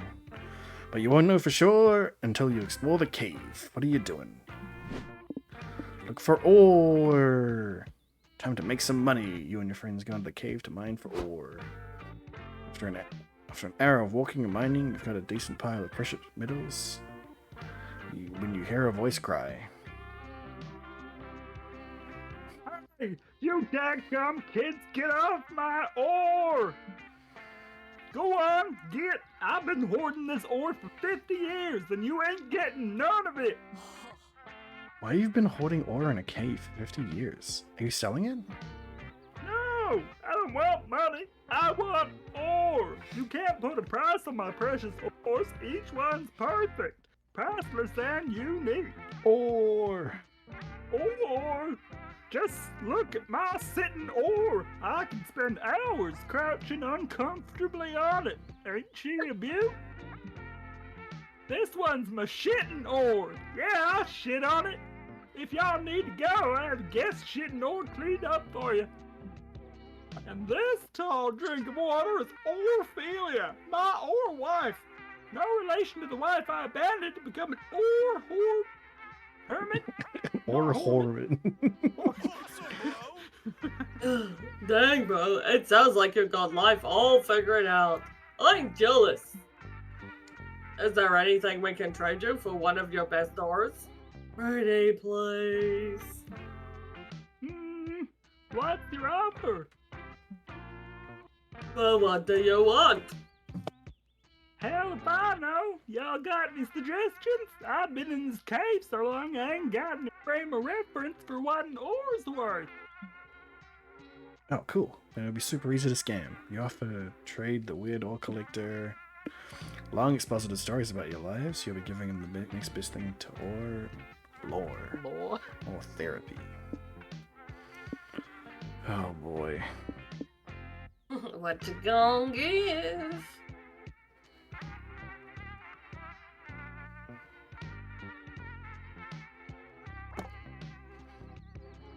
Okay, let's see. What's a juicy lore fact about fan favorite Polygeist? Oh, here's one. Even though I've got a reputation for being happy-go-lucky, there are still a few things that really stress me out. Like children. They're annoying, demanding, and you can't give them alcohol. How am I supposed to relate to that? Also driving. I hate driving. Took a long time for me to be cool with it being in a car again, but driving one, that's still too much for me. She died in a car accident. She died in a car Yep. I guess it's my turn. A lore fact about me is that I like sports. That's great, bud. But a lore fact is supposed to be something not a lot of people know about you. Is it? Oh dang! If I'd known there was gonna be a Scott pub quiz today, I would have studied more. Oh, I know. Our lore fact about me is I have trouble remembering the order of the days of the week. I know when Monday Night Football is, but I always confuse Tuesday and Thursday. And where does Earth Day fit in? What about you, Skelly? Tell us lore about you. If she insists, you launch into your favorite 2-hour tale of your secret hobbies and passions that were foundational to your character development. Ugh, now I know why lore rhymes with bore. That story put me to sleep. Your story wasn't that boring, was it? Apparently it was, because you lost 2 hype. Oof. At least it satisfies the ore collector. Any story you told was bound to be more interesting than these conversations with Orephilia. You make +2 money. Got money for that. Yay, finally. Oh, Jesus. Hype is pretty low. We need hype or money. So that's some hype at the roadside. What's the green loss? That's money loss. Fortune teller gain has money and gain. lose money, but lose soul isn't great either. Wait, go back. So what is it? Fortune teller or roadside wiggle? Okay. Ailey would go to the fortune teller. Yep. I've been thinking, should I go blonde? No. No. Is fortune telling real or is it all bogus? Only one way to find out. Shiny ball. The psychic who runs this caravan has a sign posted outside with the different services she offers. There are so many different ways to glimpse the future. What do you want to do? A palm reading, tarot reading, or a seance? Don't lose. Palm reading. I don't know what Ailey would pick in that case. They're all kind of like what she would do, so... It'll be almost like holding hands with someone you care about.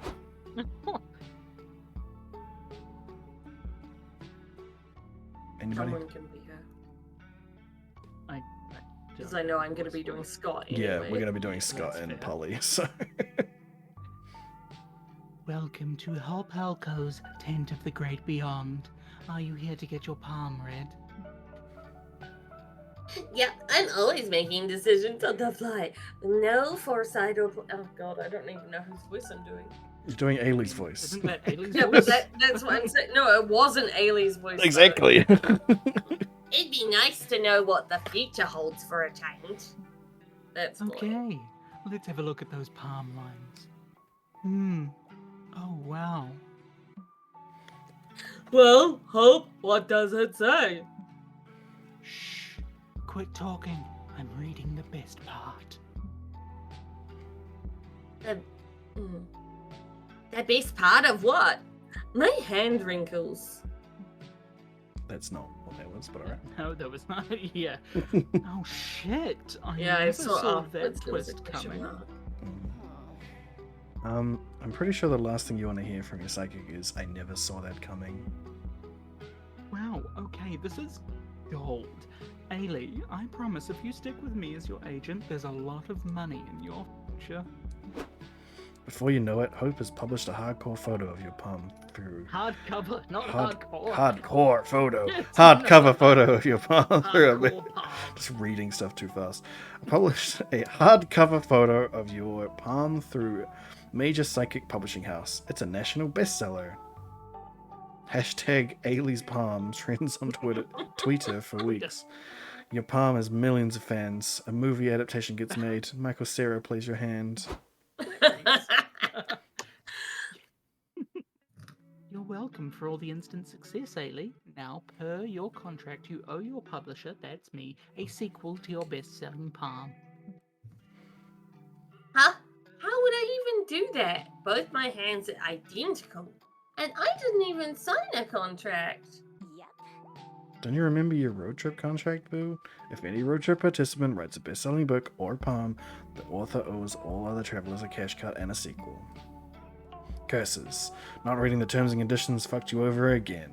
How are you going to write a sequel to that captivates palm readers everywhere? Look into a near infinite timelines in search of a different version of yourself who has an interesting palm to publish. The sequel of a person's life is their offspring's lives. But phase 1, get a baby. Phase 2, use the baby palm for a sequel. Phase 3, profit ka-ching.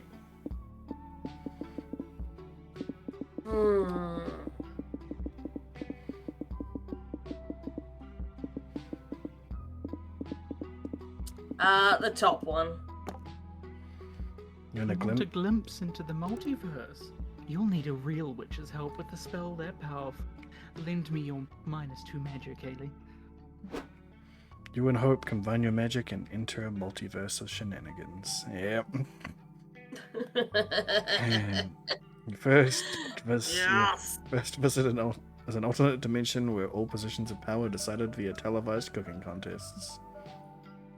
Damn, Chef Ailey's palm isn't anything special, and it smells like onions. Let's try somewhere else. Next, you check out an apocalyptic version of your world where Ailey is the last survivor of a cataclysmic event.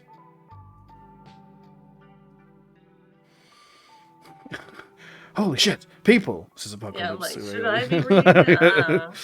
Holy shit, people! That's not Ailey. I'm so happy you're here. I've been maddeningly lonely.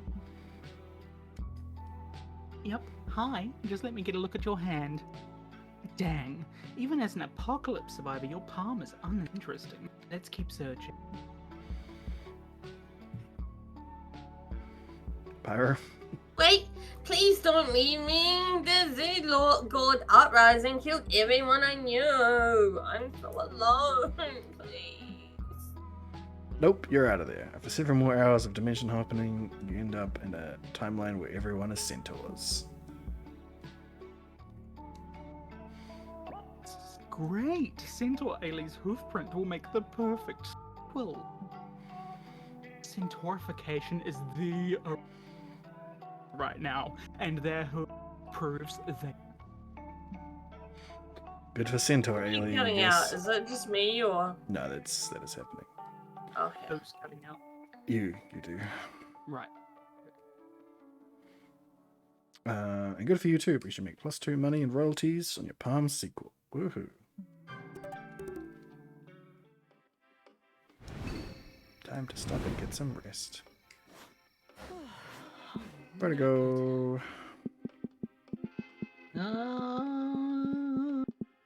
I'm gonna go to the info stand. 9.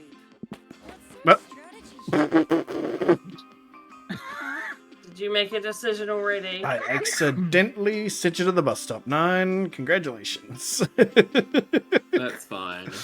Fine. I'll go to the noodle stand. Okay, fine. You can go to the noodle stand. I've already been there.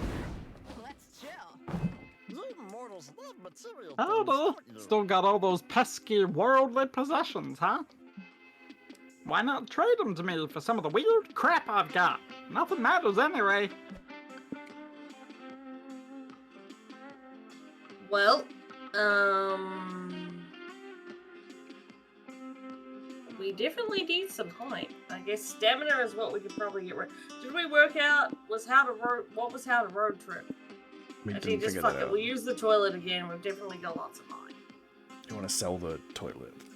Yeah. Okay. Okay. Cult Gummy membership bears ring. has to be stamina. Nobility title. Exclusive cult membership ring. Enlightenment bulb. Probably enlightenment bulb. I feel like that I could feel be like hype. that's mind for mind. Yeah. Oh. Okay, how about the cult then? Because it reminds me of Yu-Gi-Oh. Okay. Oh, magic. Cool.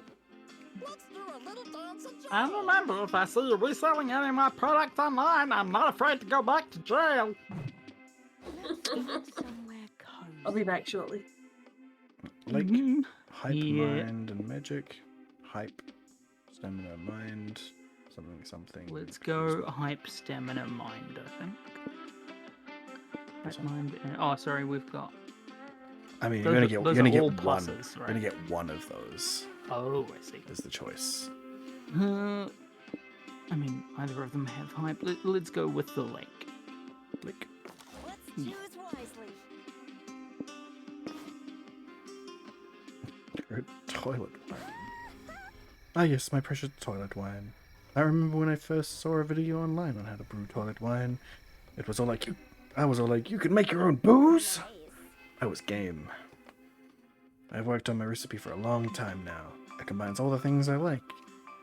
Understanding chemistry, sort of, cooking, getting drunk. Winemaking does sound like a good match for you.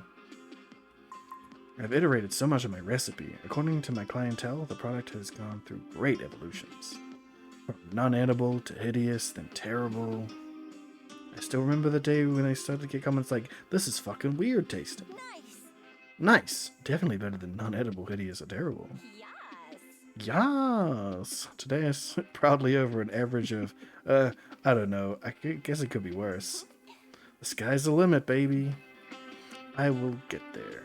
One day, you'll see Polly's toilet wine paired with delicacies served by expert sommeliers in the highest-end restaurants all over the world. Nice. I'll toast to that. Want to know a secret? These days, I don't even make my wine in the toilet anymore. I started making it in the bath. It makes more sense, really. The wine ends up tasting better than when I brewed in the toilet.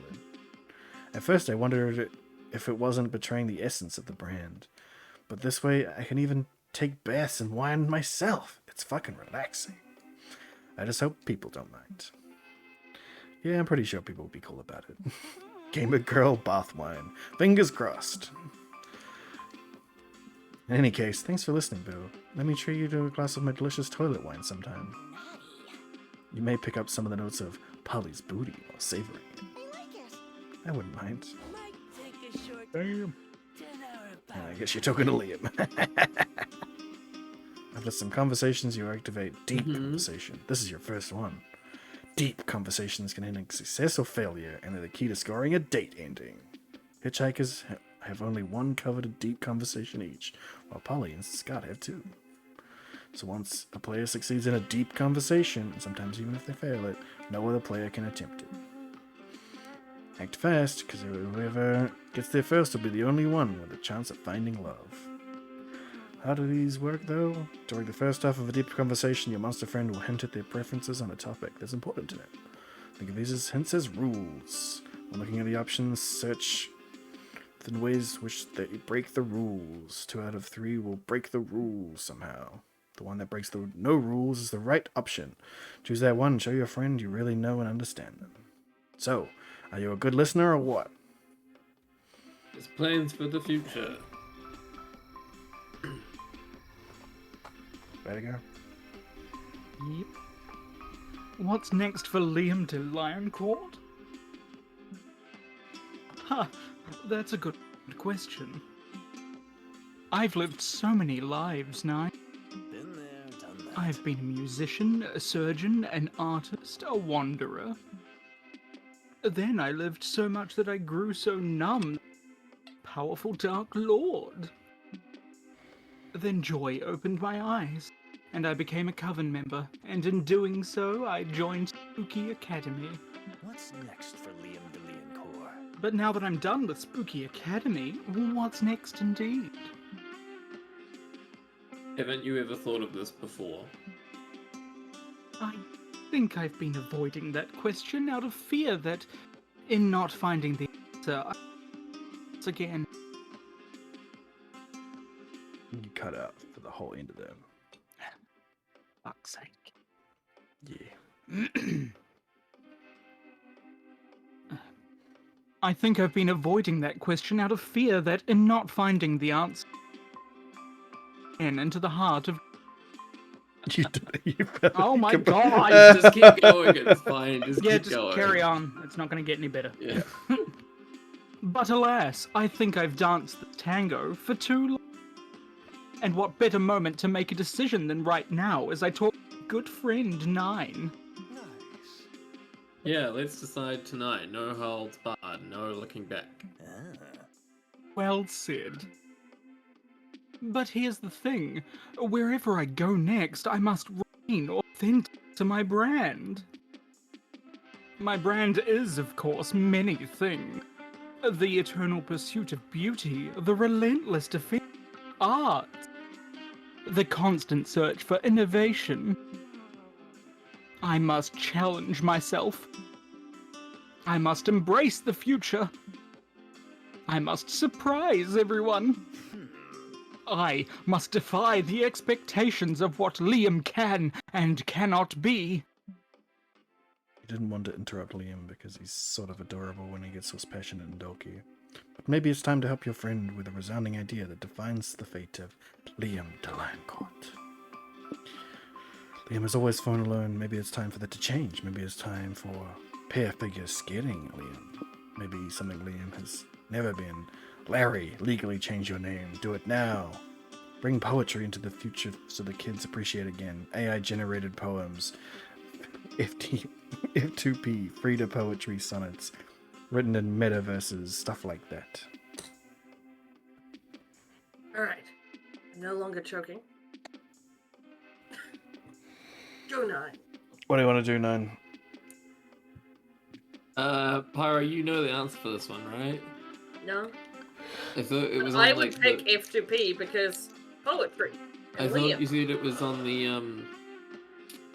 No, one of the trial. previous ones had happened to be in the Ah. trial. I mean, it's AI-generated poems. Would he be okay with that?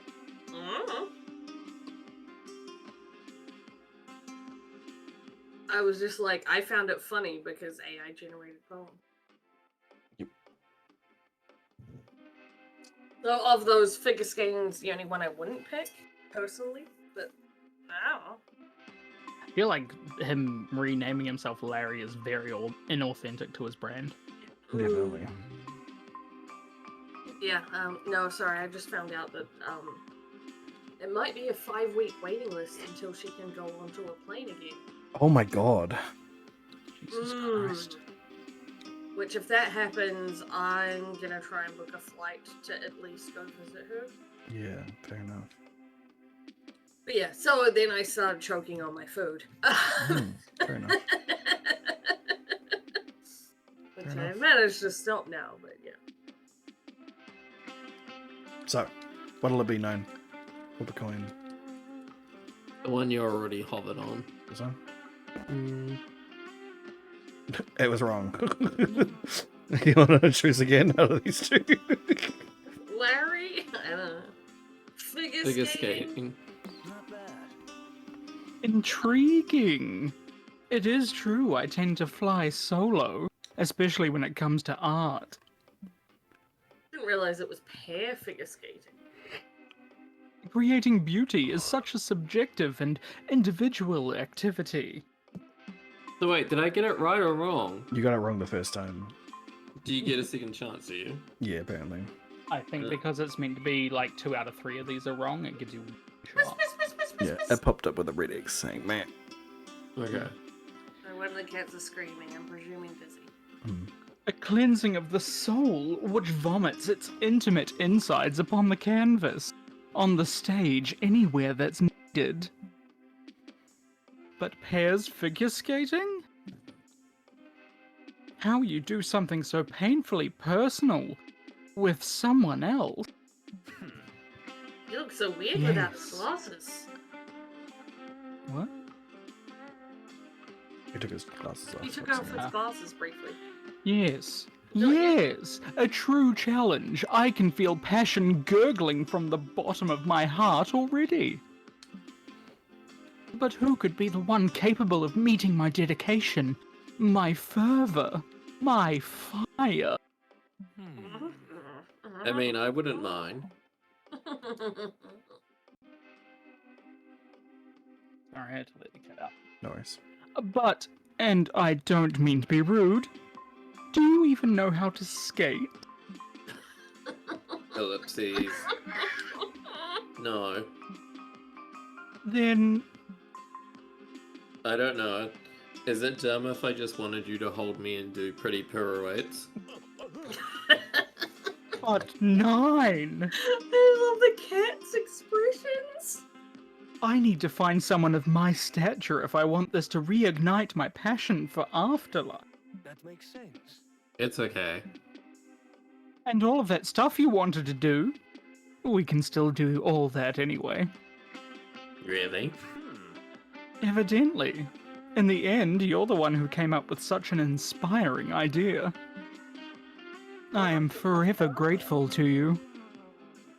What? Byron? I just said, Yes. Oh, right. Let's do it. I will look for my figure skating partner, my true figure skating equal. But in the meantime, I can go through a figure skating mentor-pupil arc with you. I forgot how he's into that shit. Sound good? I like it. Sounds marvelous. You spend the rest of the night practicing pirouettes. Needless to say, you get to behold Liam an awful lot. It's nice. Is Liam more than a friend? Yes. What are you gonna pick? Hey. He stole him from me. God. Not by choice. Yeah, that's my fault. That's my bad. I'm sorry. That's fine. Oh, I'll just boy. not go to the bus stop. Or I could and get a new one and ruin it for you. That's fine, I don't care. Wealthy mansion, Good lots if you of want. money. Oh. Oh. We do need What is it? Is it mind, hype, you lose soul? mind if we're Oh, gonna that's get into tempting. this.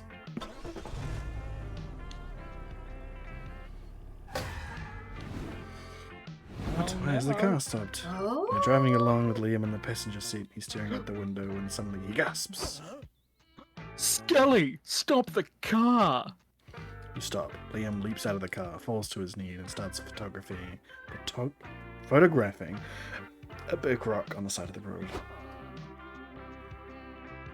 Well, guys, it took over 400 years, but it finally happened. Liam has finally gone senile. Behold. Quit calling me old. I'm not going senile. I'm appreciating art. Just look at this incredible rock. It's so ordinary, so unseemly, yet conversely so extraordinarily beautiful. Truly an artistic masterpiece. What? But it's just a rock. How can it be art? What is Good question, Scott. Can this rock truly be considered art? Is art only art when it has a creator? If so, does this art belong to God or to nature itself? No, surely not. Art becomes art based on the context in which it's perceived. Therefore, the true author of the art is the person who beheld it, who dared to dub it art. And in this case, that means the author of this rock art is none other than me, Liam de Lioncourt, right? We say yes. Will you shut up? Yes, but he certainly won't let it go. Liam names his art Rumination on Granite #1 and posts pictures of it all over social media.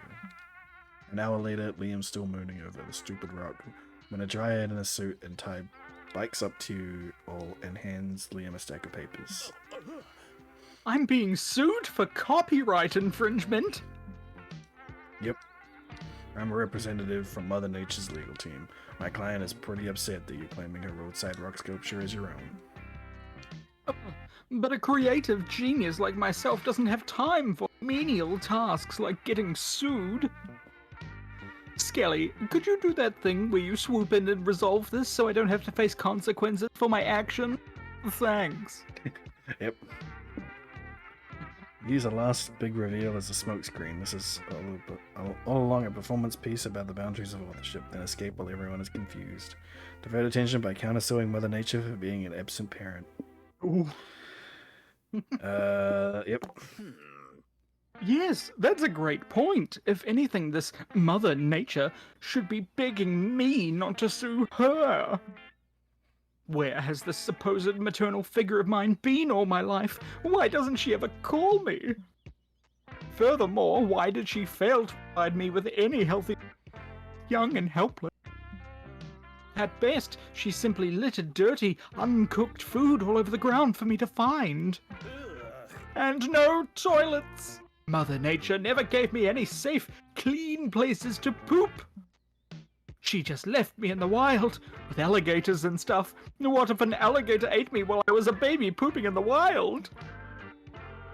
I believe that would be ruled as natural selection, the paralegal says. That shit might fly with Darwin, but I doubt Child Protective Services is going to like that answer. I might even need a little bribe not to rope them into this. Fine. We'll give you 3 money to drop this countersuit and forget the whole thing. Mother Nature has suffered enough.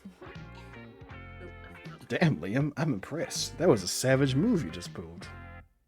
Indeed. Normally, I wouldn't condone going to such dickish lengths, but for art, one must sacrifice everything, even their morals.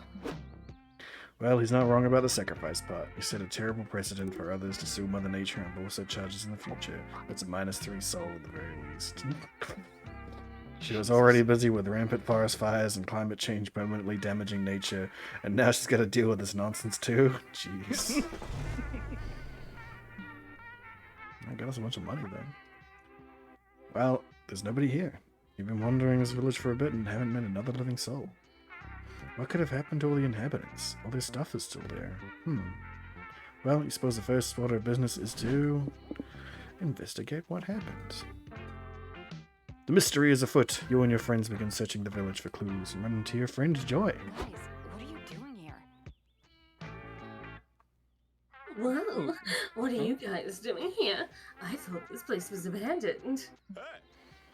It is. That's why we're investigating what happened. Why don't we compare clues? I found some really compelling rawhide earlier before I ate it. No offense, but I would rather pick alone. Whatever took all these villages could be seriously evil. You guys should leave this to the world-saving professionals. Come on, we could figure this out together. I, for one, think everyone realizes this village sucks and they moved to Vegas. One sec. Sure, if you guys really want to help me. Why don't you try solving this Rubik's Cube I found?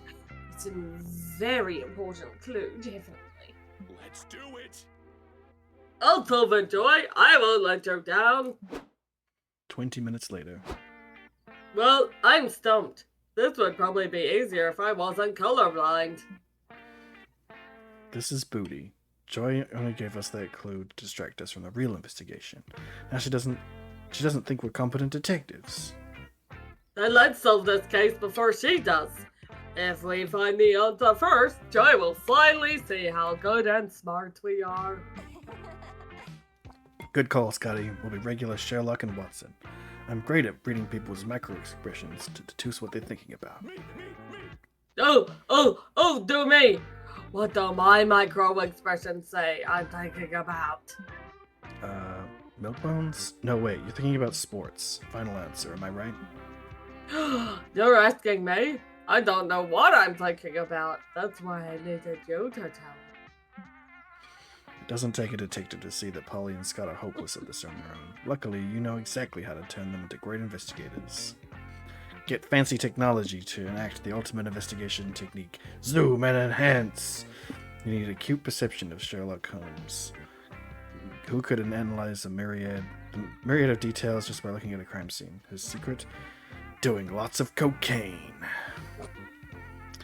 Yeah, I think this one. For Polly, yeah. And also, like, maybe some hype there? Perfect leap in logic. You and Polly do coke. It'll give you the hyperactive edge you need to notice all the details you wouldn't normally see. Woo! Okay, I'm ready to investigate. I'm like so ready I can hear my fucking pulse. Wait, I don't even have one. Haha, that's so funny. Polly, look, there's a phone on the ground. Let's check the photos on it. Maybe your superpowered Sherlock brain will see a clue. The last photos on the phone are of the cloudy sky above the village. You see a weird electrical storm brewing in one of the pics. Fuck yeah, fuck yeah, fuck yeah, fuck yeah, fuck yeah, fuck yeah. This is so promising. Oh my god. Are my teeth vibrating? Weird. Wait, forget the dumb photos. Look at this phone. Something's up about it. You're right. The case is cracked.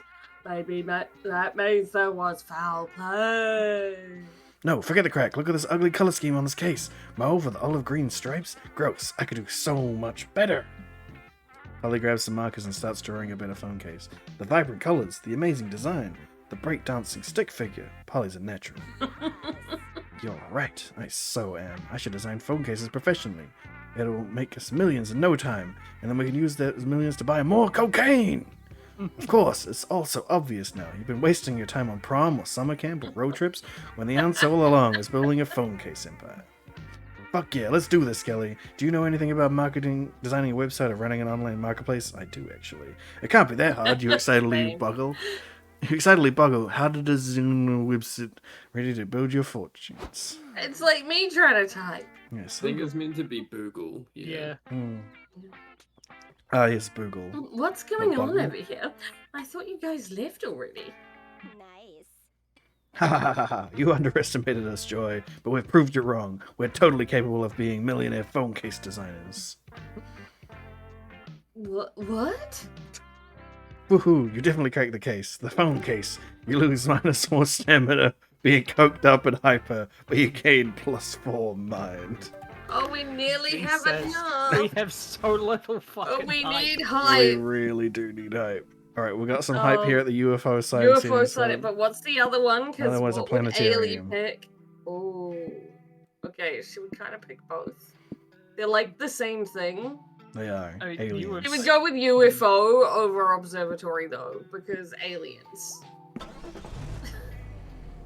I hope the village finds its people soon. It must be lonely. You came here today to answer the age-old question. Do aliens exist?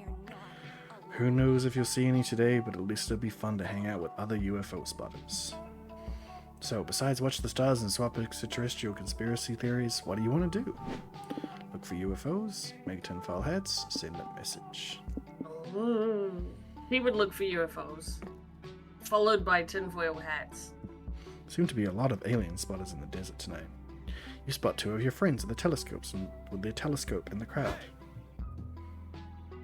Hi, Kate. Hi, Abdo. Are you here to look at constellations? Have you seen my favorite one yet?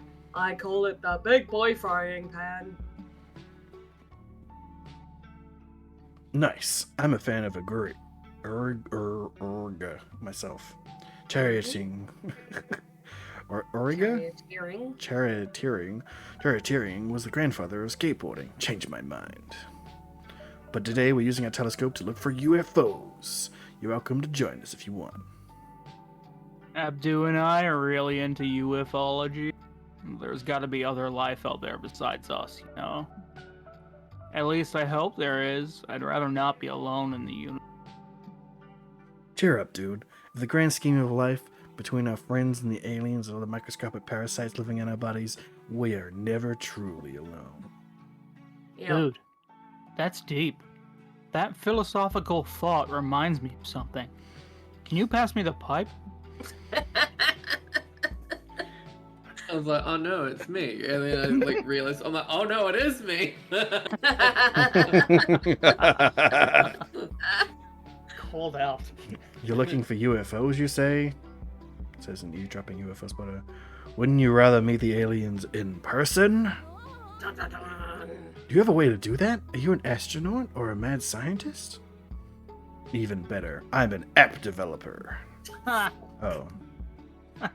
I made an app called Unite Friends Online. It's like a dating app, but instead of finding you a lover, it connects you to an alien to befriend. Whoa. Are There are really aliens on this app that we can talk to? Yep. Someone might want to flag that to them that there was a fucker. I mean, that works for his character. Yeah. Not yet, but there will Wasn't be. it her? Was it Kate? It was Kale. Because they're a plant person. They're a plant person. They're Kale. Not yet, It but might there be will be. Envy. No alien can resist my app's sleek graphic design or ingenious user interface for long. Oh, I got it. That's so cool. I want to meet an alien on that app. Holly, you're smart. How did we get the aliens to notice us? Well, when I'm trying to get he, him. I just looked it up. Okay. Nice. Well, when I'm trying to get cute, interesting people to notice me when on a horny dating app, I try to make my profile look as inviting as possible. Usually by using lots of eggplant emojis and giving my ass the spotlight it deserves. Too bad Earth doesn't have an ass to show off, but there's gotta be a way to make this profile more inviting to get an alien interested in casual invasion. Hack into a satellite, it'll be good for a good reason to take some pics from Earth from a high angle to make it look prettier. Upgrade to the Platinum planet profile to unlock advanced match preferences. It says here you can turn off hostile invasion matches. She would go for the first, because it's Ailey. Yeah. Nice. Take a photo from a high angle with a high money? No, high she's gonna photographer. hack it. That's the recipe for selfie success. I've heard that in photography you should focus on symmetry too. We gotta make Earth look super symmetrical in our pic to make it pretty. Is that Earth's a circle. Spiral? Earth's a circle, so it should be symmetrical from every angle. But what if we find the most symmetrical angle? Great plan. You use your computer skills to hack into the Hubble telescope and take some beauty shots of Earth. You'll lose 4 soul for it, but it's for a good cause, baby. Done. Whoever's next, please get soul. Not bad, but if we're going for symmetry, Australia's throwing it off. Damn it, fucking Australia. Fucking Australia. We could edit Australia out of the picture. Let me try. I'm great at photo editing. That sounds like a bad idea. Ta-da! Now Earth looks pretty, and you get a sneak peek of Jesus the Christ. moon. It looks nice, but don't you guys think editing Earth's look on a social profile is kind of dishonest? Deeply offended, cancel this game immediately. Deal with it, Messiah. Deal with it. That's true. Besides, if I were an alien looking to invade Earth, I'd want some warning about us.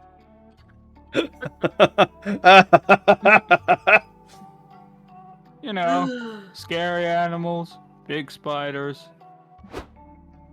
Maybe we should take a new picture. This shot is showing too much water anyway. We want the aliens to know there's Earth on this Earth. Let's find an angle that shows off our poles more. Aliens always look for diverse biomes and potential planetary partnerships. Perfect! This photo really highlights Earth's best angles while downplaying its rampant humanitarian conflict. And nice composition on Antarctica. Earth looks cool as fuck here. Literally. If I were an alien, I'd invade us. I'd invade the shit out of us.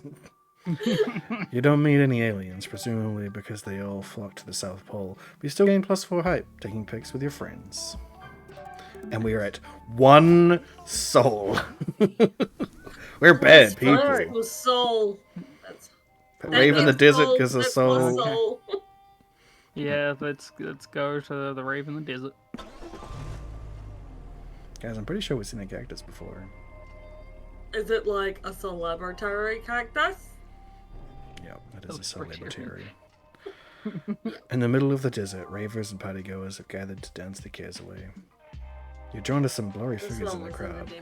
Ethereal beings who look like they were made out of party. As you behold them, you wonder, how should you milk the vibes of this rave? Party 24/7. Party all the time. Find the best rave spot. Try to get some rave drinks. Spot. I wonder why you picked that. You're all searching for the best spot to party when you're approached by 3 smiling spirits. Polly, you made it to the rave. I'm so glad you're here. Yes, it's great to see you. Scott, Vertigo, meet Summer, Macarena, and Cheese. They're the ghosts of parties past. And oh boy, they know how to get down. Yeah, you bet. It's our unfinished business to make sure you guys dance, drink plenty of water, and have a bitchin' time. Awesome, bro. That doesn't. We're just trying to find a good spot to party.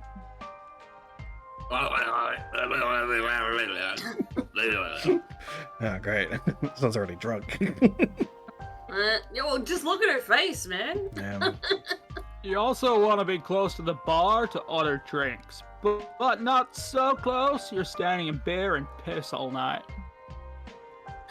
Also consider proximity to the DJ. Not so close you mingle with the lame DJ groupies, but close enough to get the coveted DJ nod of acknowledgement.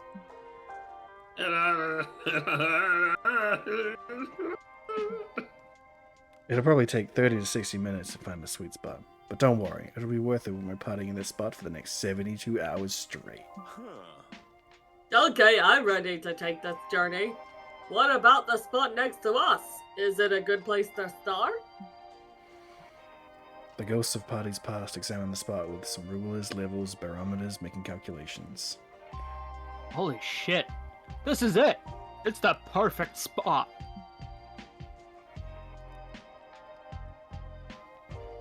Nine.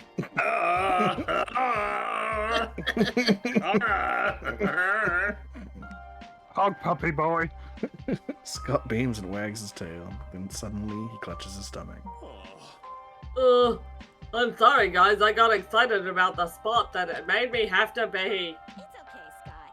No worries, buddy. You want me to take you to the porta potties so you don't get lost? Nah, I can do it alone. I've got a good sense of direction. You guys enjoy the perfect spot. I'll be right back. That's a terrible idea. Yep. Scott leaves and you party hard. You party so hard. An hour has passed before you realize he still isn't back. Shit. Should you guys go find him?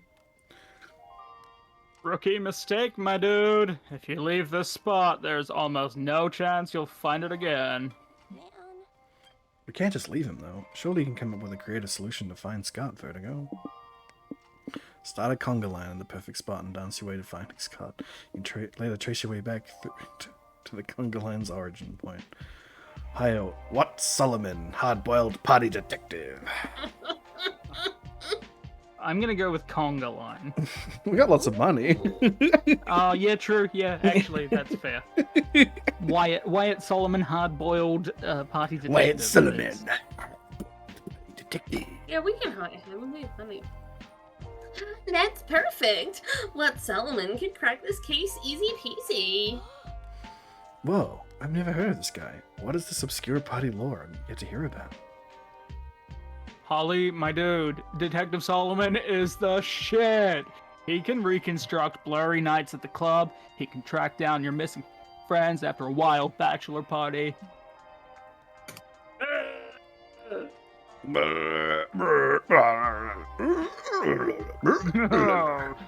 Butt pocket.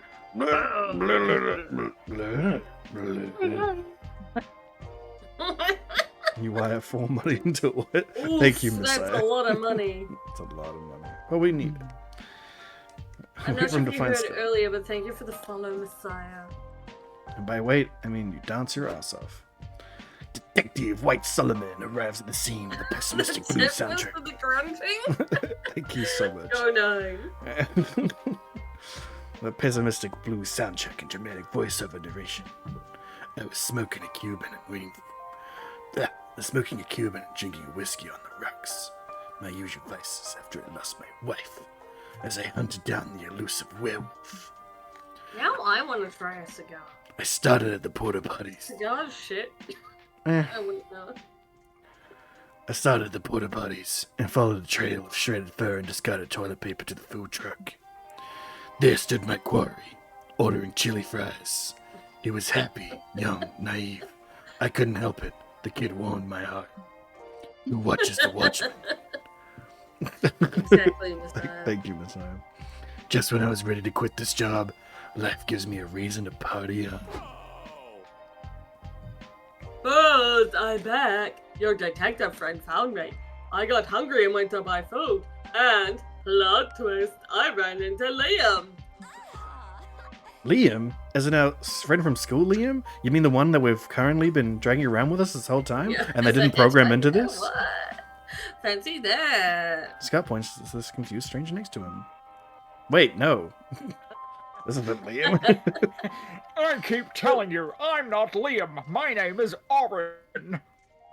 You sure? You're wearing glasses like Liam, and you complain a lot like him too. Today, my friend, your name will be Liam. Party with us. You end up having a hell of a party with Polly, Scott, the Ghost, White Solomon, and even Liam. Liam. You have Liam with us on the hitchhike. Jesus Christ. Amazing. Liam goes to get in the car afterwards, and he just sees this guy. There's another Liam with us. What? Alright, 9. You got a battle royale or a cult headquarters? Goats.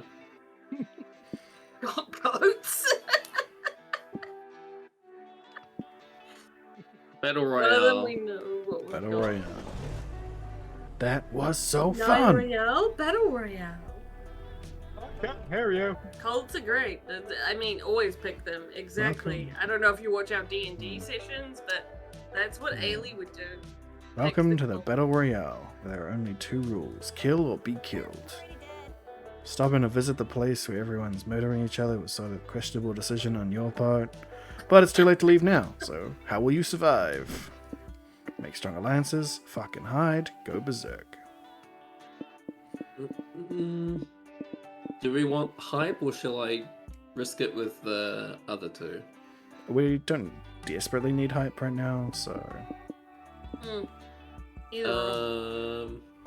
I feel like Go Berserk might cost us some soul as well. Make some strong alliances might give us more mind. I don't know, because it seems like a smart thing. I'm gonna do fucking hide. Fucking hide. You and your friends are walking around the Battle great Royale, fun. doing your best not to get murdered when you run into your friend Dahlia.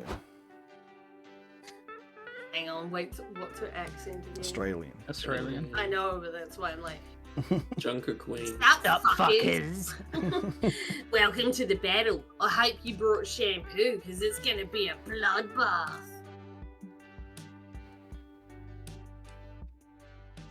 Dang, you seem like you know what you're doing, Dahlia. Do you want to make an alliance with us? Didn't I choose hide? You did. You did.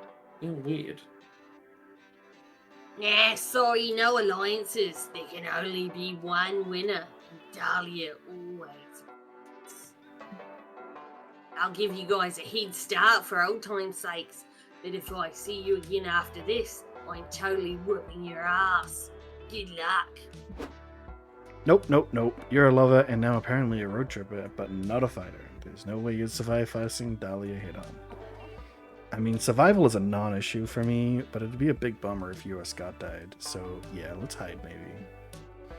You find a shallow cave to hide in. You slide in and collide with someone else hiding in here. Oh, visitors! Says a long-haired, long-bearded hermit with crazy eyes. Welcome to my apocalypse bunker. Let me introduce you to my closest friends. Rocky the Rock, Blanky the Blank, Rocky the Rabbit Raccoon, and Tiberius, the magazine cutout of Marilyn Monroe. I like the raccoon. How long have you been in here? Yeah, exactly? I don't remember D&D and IT crap. About Definitely 513 No days. We're waiting out the Battle Royale, which can obviously only end in apocalypse. When it ends, we'll emerge to start a new world order. So, if I let you stay here, what role will you fulfill in a new society? We can't keep anybody who's dead weight. I'm pretty sure he knows his mother is missing, and that's why he keeps screaming. Normally only does it like once or twice a week. I'll be the president, of course. Rocky and can't Rocky Pyro. will be my security detail. Planky will be the treasurer, and Tiberius will be the mother of my children. Oh no. I'll be the representative of the party. It's a political party that works to provide bitchin' parties that post-apocalypse will clearly be lacking.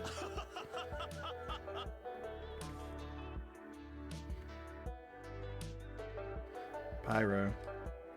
Hang on. Sorry, I'm coming. Yeah.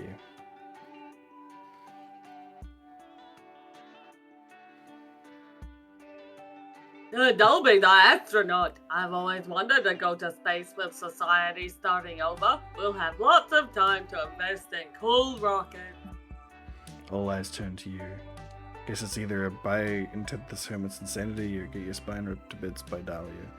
What role will you promise to fill? A brand new world means a brand new economy system, and a brand new economy system requires brand new internet coaches that promise easy ways to make a profit. It's a circle of life. The answer is always barred. Acquire a loot and save the century-defining culture of cheap action movies through oral tradition.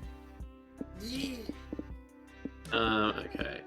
Brand new world means a brand new economy system, and a brand new economy system require brand new internet coaches that promise easy ways to make a profit. It's the circle of life. The answer was always barred. Acquire a loot and save the century-defining culture of cheap action movies through oral tradition. Go the first one. You pull out a briefcase, slick back your hair, put on a pair of aviators, and say, Do you want to be a millionaire? Do you want to be your own boss? Do you want to live in paradise earning fat stacks with almost no effort? Those all sound like my dream career. How do I do it, Nine? It's easy if follow my program. oh no. The 3 steps to becoming a millionaire overnight: fire emoji, flex emoji, sharp inhale, sharp exhale emoji, 100 double underline emoji. Awesome, bro! Nice emojis, bro. I love it when presentations have pictures to help explain the long words. Oh god, I'm Scott.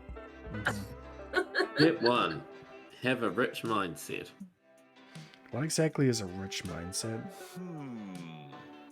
I think it's when you think about money real hard and eventually you'll make some. It's like karma, right? It's exactly like that, Scott. Good job. Step 2. When free cash flow meets debt service, that's it. What? That's it? What's it? That's it. Free cash flow, debt service, meeting, get rich. What's not clicking here? Okay, Nine, that's enough. This isn't real advice. You're just stringing together financial buzzwords to sound smarter than you are. That actually brings us to step 3. Always string together financial buzzwords to sound smarter than you are. Okay, I'll try. Hey, Hermit Bro, do you want to financially, and with lots of smarts and finances, give me some finances for smart finance reasons? Well, I was going to use this money to fund the new nation, says the hermit. But, heck, with all that finance talk so darn convincing, take my full money.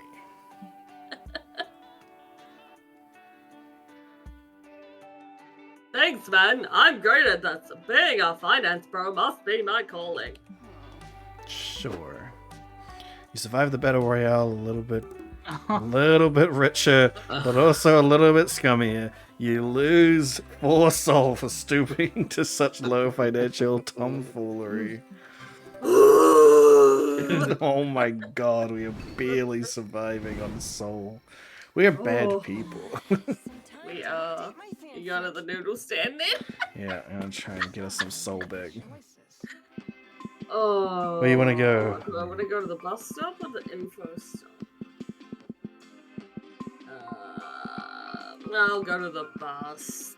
I'll let 9. I'm not the bus, the info, and I'll let 9 go to the bus. I don't care. Go where you want. I will go to the car. Who do you want to talk to? Or you want to go? Well, yeah, it's just gonna talk to one of them. I'll go to the bus stop, I guess. I'm curious what the date endings are like, and you're like the closest to it. Howdy doodly, Skelly. Are you here to make a trade? I just found all this stuff in a chaotic dimension beyond the breadth of mortal understanding. Feel free to take anything that catches your eye. I don't think any of this has got soul. Maybe this one has got the soul in it. But I think it's magic. We'd have to look at it to That'd know. be I think. mind. Yeah. We can transfer some money out of this. Sure. It's our second highest. Treasure map will be money. Mind. Mouth stuff. Maybe stamina. Yeah, probably. Hang We on, don't the need cats magic. are fighting. We'll go there. Yep, there was stamina. Oh, are you sure you want that? Could I choose a different item if I don't? Nope. Bye. I can hear the crickets. Cautious. Risky. What is cautious loses us height? No, cautious. What did cautious do again? Didn't it give us more mind and lose height? It was about getting increases to stuff at the risk of our highest stuff. No, it transferred stuff from the highest to the lowest. And risky did it the other way. Yeah, no, let's go for cautious then. Give ourselves some extra soul. Where to go now? Alright. Haley, How we wanna much go to pancakes can you pancake? Hey, does that me? Yeah. I'm back. Oh yeah, Yes, it is me. We do need soul, but Ooh, Ailey probably we wants to go do to need pancake. soul. But okay, what would Ailey do? Desert Foot? Nah. Pancake Diner? Pretty tempting.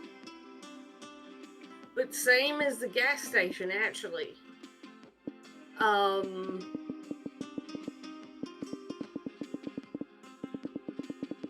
You know what? I'll just go with the gas station anyway. I don't know what she'd actually pick, but we need that. Talk to Liam. Hey, 9. Having a good night? I know I am. I've just created the perfect playlist of relaxing beats to rethink your entire life to. Of course he I has. want that. I was planning to spend the evening listening to it Pop punk music from the 2000s. and having deep, poignant thoughts. Perhaps you'd like to grab an earbud and join me. Sure. Sharing You share earbuds. earbuds with Liam and enjoy the playlist. Damn, there's a lot of feet boxes in here. Wow, that was it. Wow. Thanks. Alright, we need one more thing to complete the mind stuff. I think we're gonna get that. Because we get mind from Liam. We do, so it was hype for it, but... Graveyard? Cryptic Tech Company? This is money. This is... Let's go for the graveyard. soul and soul. We could lose soul. Gain or lose soul? Well, this is the choices that we get, so we Yeah, know that one of the okay. choices is to get soul. Sweet, let's go with graveyard. I love pranking as much as anybody, but I don't like being completely soulless, you know?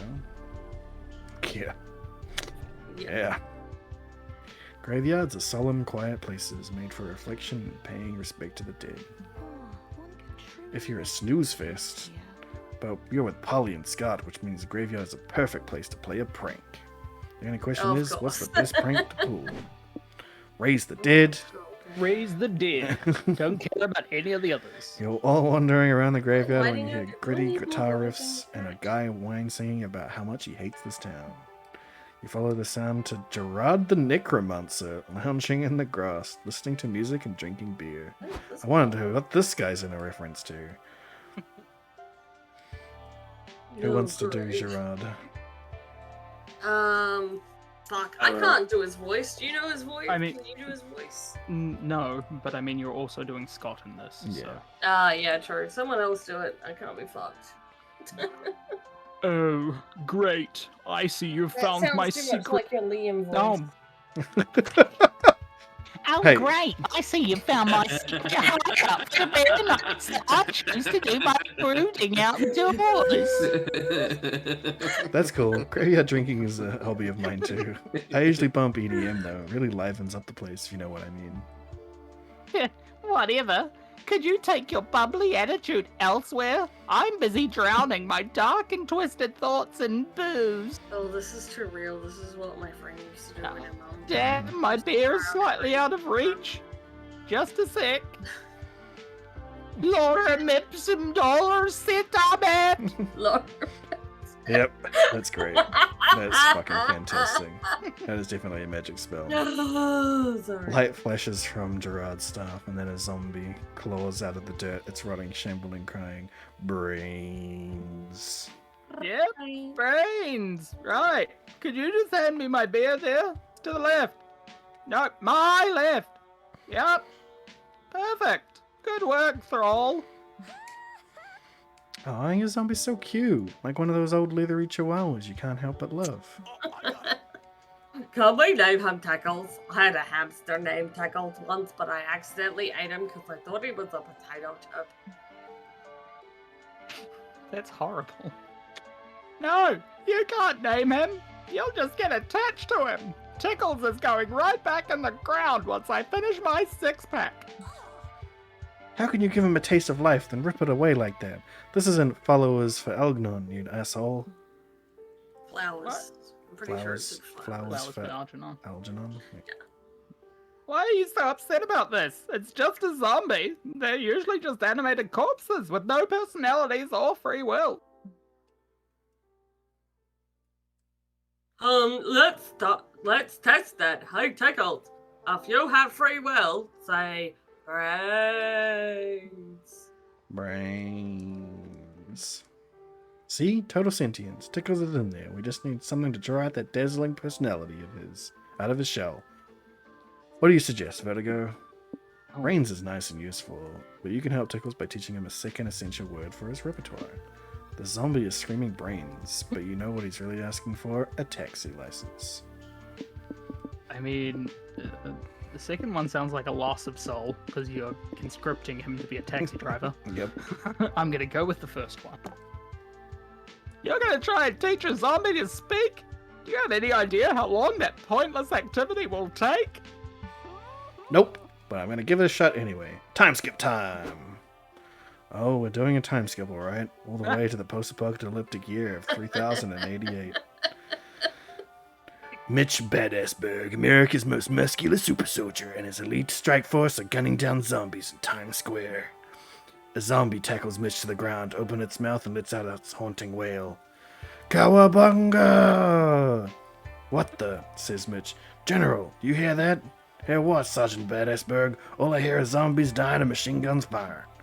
Cowabunga! Come on, General, you had to have heard it that time. This zombie's saying cowabunga. Who cares what it's saying? Shoot it in the fucking head, Mitch. Yeah, but it's kind of funny. Mitch is so busy laughing at the zombie that he doesn't notice it's tearing his chest open until it's too late. General, Mitch gasped out, please tell my wife about the cowabunga zombie. Funniest shit I've ever seen.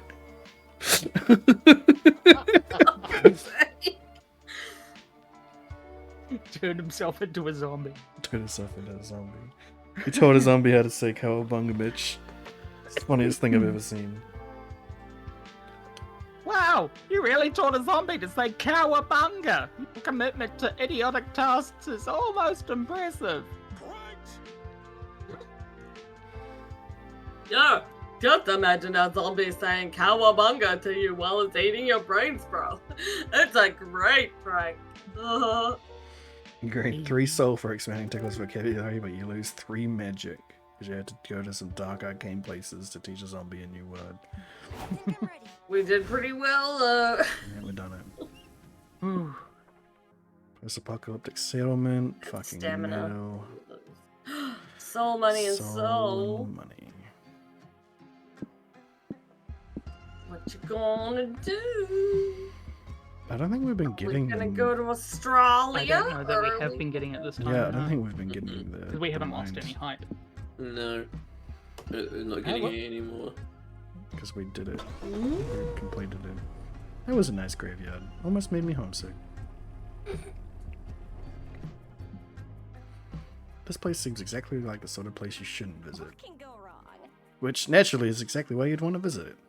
Our moving logic for the win. You'll like me guesting here and actually having my camera on.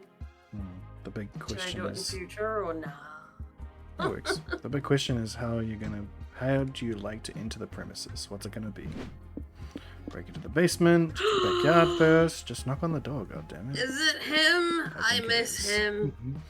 You knock on the front door. No answer. Maybe no one's home. Unlikely. There are too much loud chainsaw noises for the house to be empty. Scott turns the doorknob. Turns out the door wasn't locked.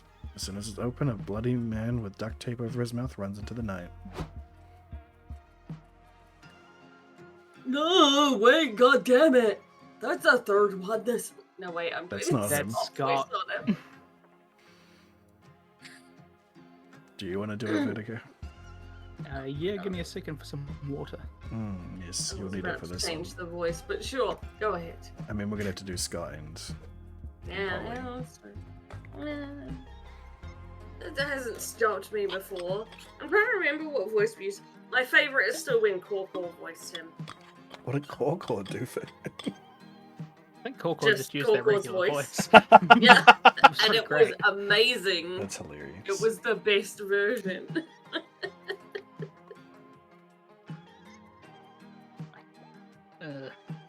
No, wait. God damn it. That's the third one this week.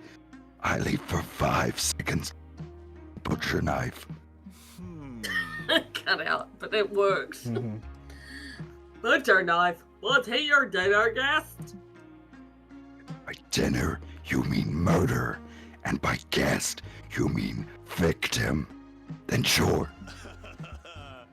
I remember how much this used to fuck your voice, so I hope you feel along. That's too much word replacing for me. But listen, if you want your guests to stay for dinner, you gotta up your game, bro. You're damn right, Scott. It seems our friend here needs a crash course on host etiquette.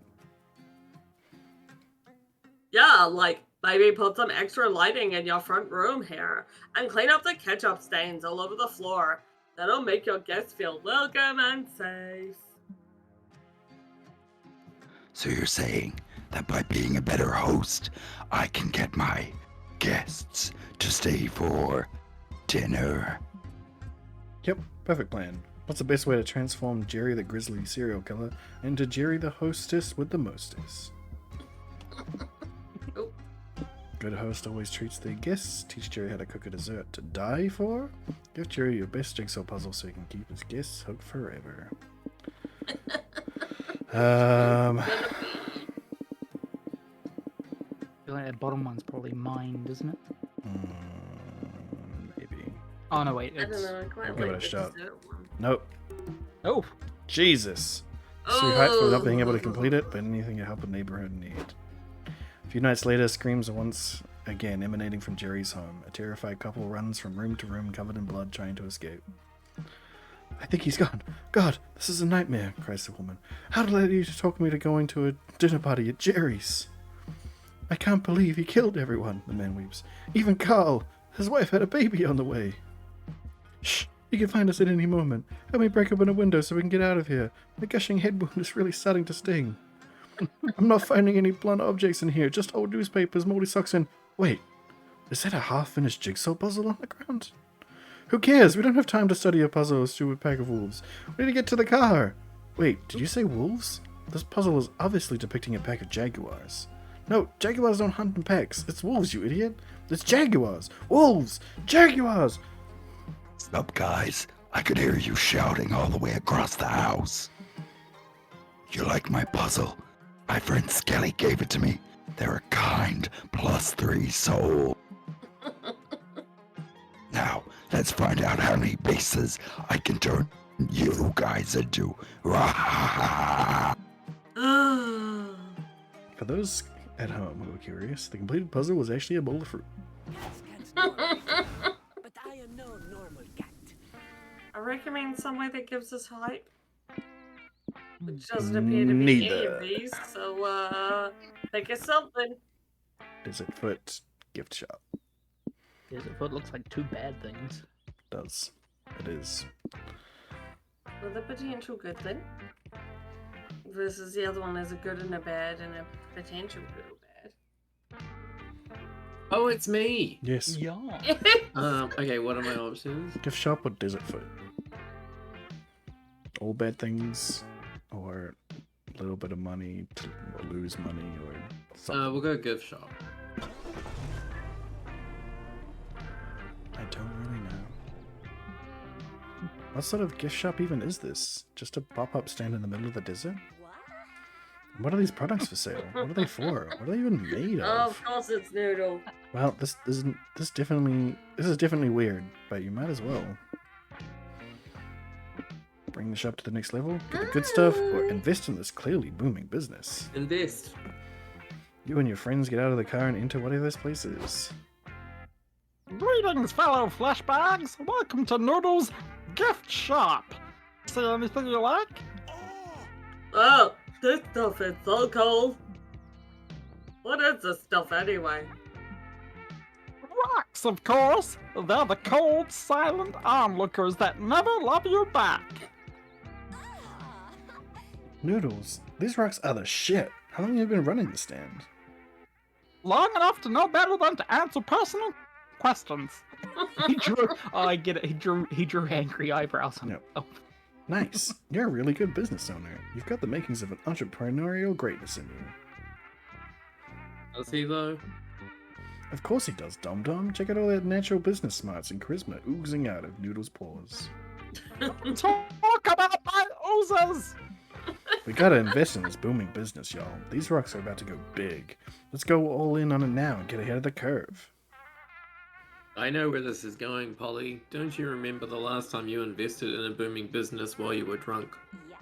Hey, I don't regret investing in dick shirts for you, Dick. Scott loves them. I'm wearing a dick cropped up right now. All we gotta do is decide how to use our investment to expand Noodle's business. 9, what do you suggest? I'm just thinking, like, does he have a Prince Albert and is wearing a crop top? Like, Yes. that's all Advertising I can proof. universe. Start a cinematic rock universe. Good idea. We'll begin with 4 stages of movies to solidify a rock cinematic universe. Then you'll launch some spin-off TV shows and cartoons, and then we'll make some sequels and prequels, novels based on the movie, video games based on the novels, and maybe an official brand of cereal. Then when we're done with all that, we'll be just in time to re-release remastered versions of the original movies and get that nostalgia money. We'll be rich. Okay. What are the movies gonna be about? Dwayne The Rock Johnson. Who cares? Show me the money. Show me the rock money. Show me the rock money. You spend -2 money creating this -1 soulless mockery of cinema. Predictably, these movies are about nothing and nobody likes them. I refuse to know failure. Throw money at it till it works. So you do, spending -2 money again. Over time, you attract more investors who see some sort of late capitalist potential in the RCU. You get invited to some Hollywood producer parties, you gain +2 stamina from the open bars and +1 magic from the creativity enhancing powder they let you snort. Oh my fucking god, I just had a great idea. We need to make an RCU theme park. It's not the cocaine, I swear. And can we make a motorcycle that's also a coffee machine? Put that in the movie too. And drugs. Instead of Drugs what I are told cool. you, it's Add not the drugs. drugs. I'm just so into you. Add drugs to the RCU. You have to bail out of this money pit eventually, but at least you gained 2 hype while it lasted. And over the years, from time to thank time... fuck, at least we finally got some hype. Over the years, from time to time, you hear about some new developments in the extended RCU that the current showrunners are doing. Good work contributing to the slow death of Art Champ. Back to the road trip. Alright, Ailey. We need some fucking mind here so we can actually finish this game. Well, none of these. None of them seem to have it. be Regular mine. gas station or charming village. I feel like Well, the they mystery. could. That's what Well, the the question charming is. village is where Ailey would go. You sure about The other that? one is 2 positive, so the third must be a negative. So this one must be a positive. Okay. I mean, we can. It's an exchange, right? So it'll be giving up something for something else. Yeah. I'm very certain this road trip is nourishing my mind. Oh, that sounds like a good sign, right? This idyllic little village I is filled with think they just- flowers, maples, and celebrations galore. I think they just talk about your highest and lowest stats. Yeah. Which means there's gotta be something weird going on here, right? Nobody's this happy all the time. Oh my god, this is the thing from fucking, Is this? Oh, is this from Midsummer? Midsummer. What's Midsummer? I Yeah, was maybe you're just thinking of being like paranoid. the village. Maybe you're just being what's paranoid. This is a Midsummer? chance to have fun. What do you do first? Meet the locals? What is join the local- Midsummer? You Midsummer is confusing me. It's a movie. It's a horror movie. Okay. Join the local celebration. Can visit the we shady land. afford to lose soul or money? I guess soul.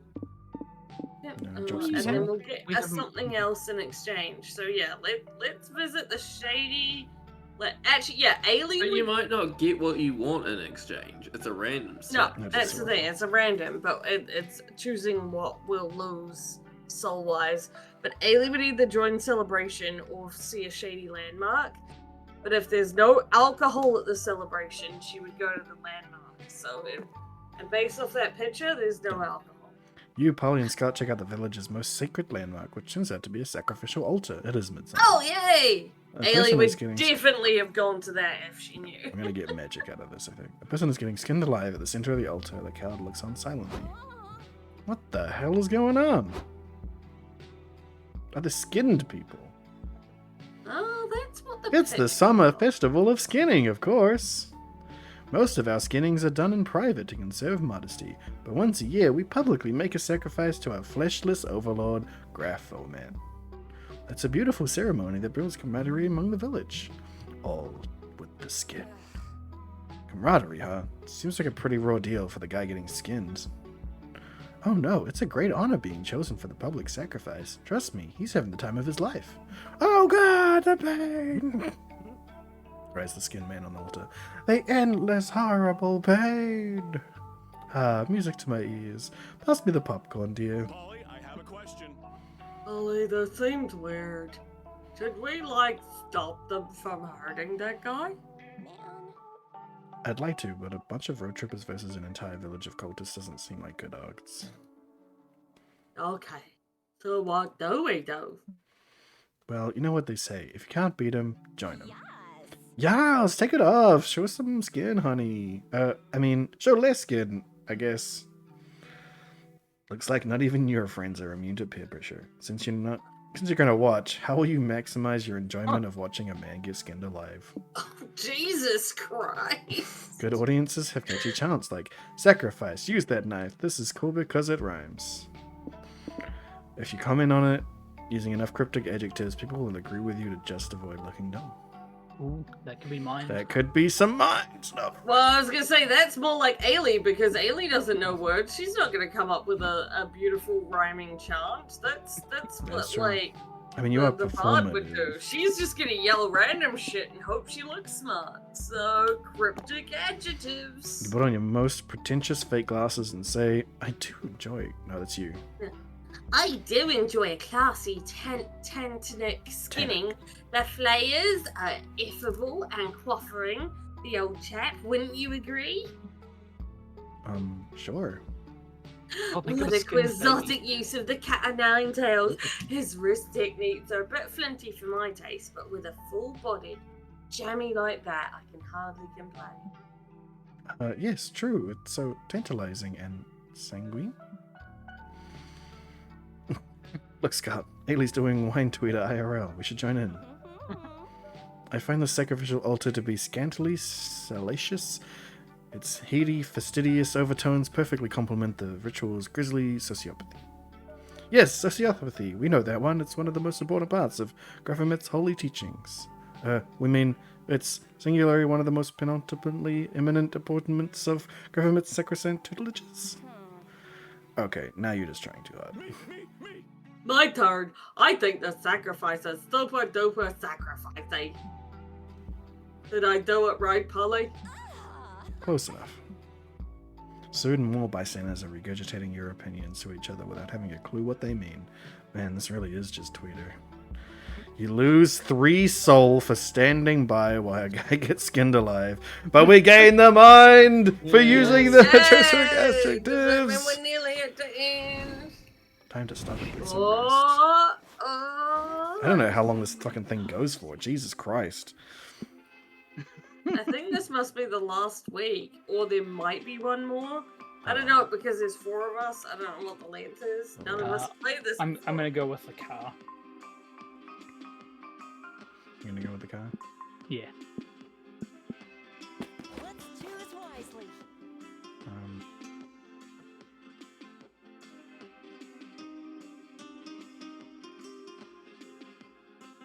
Oh, Jesus Christ.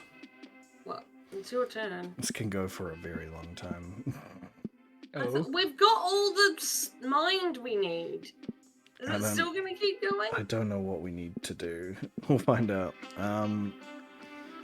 Did you just Google or something? I'm trying to Google it right now, but it seems like it's gonna be a long time. I'm going to the noodle stand. Noodle stand. Then I'll go to the bus stop this time. I need my 14 hours of sleep.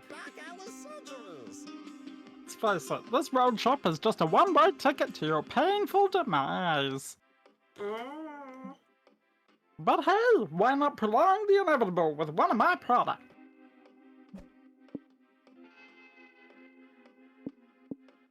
So that's stamina. We can trade that for I mean, anything really. Okay, let's get rid of that. So we're definitely going to give up the meal. So let's click that. see you action figure with real business advice. Probably money. Enchanted guitar that can only play Wonderwall. Instant noodles. Pure horsepower. Well, this is stamina. This Magic? might be magic, might be hype. Yeah. I think this is magic. Ah, yeah. Maybe. Tossing up between the doll and the potion. I like the doll. It's hilarious. Well, you are in charge 9, so you get to choose. His expression changes depending on what you're going to. Oh yeah. He doesn't like this. Horsepower. Horsepower? Stamina down for magic up. Great choice. No, that Want to wasn't- know how I got that thing? It's pretty funny. Noodles proceeds to tell you the most fucked up, soul-withering anecdote you've ever heard. And none of the children survived. Good times. Anyway, enjoy your purchase. Such peace and quiet. All right. Let's do cautious planning. We can afford the one off the mind because 4 souls not great. Alright, we need hype, so I'm gonna take the secluded village. The night is young. Do I want to? To bed. Gave me no choice. No Oh. choice in the matter. Hello, Ailey. Sorry, but I'm not in the mood. I've just come across this garish blog post that interprets one of my favorite movies in a way that differs from how I interpret it. Oh, how tragic.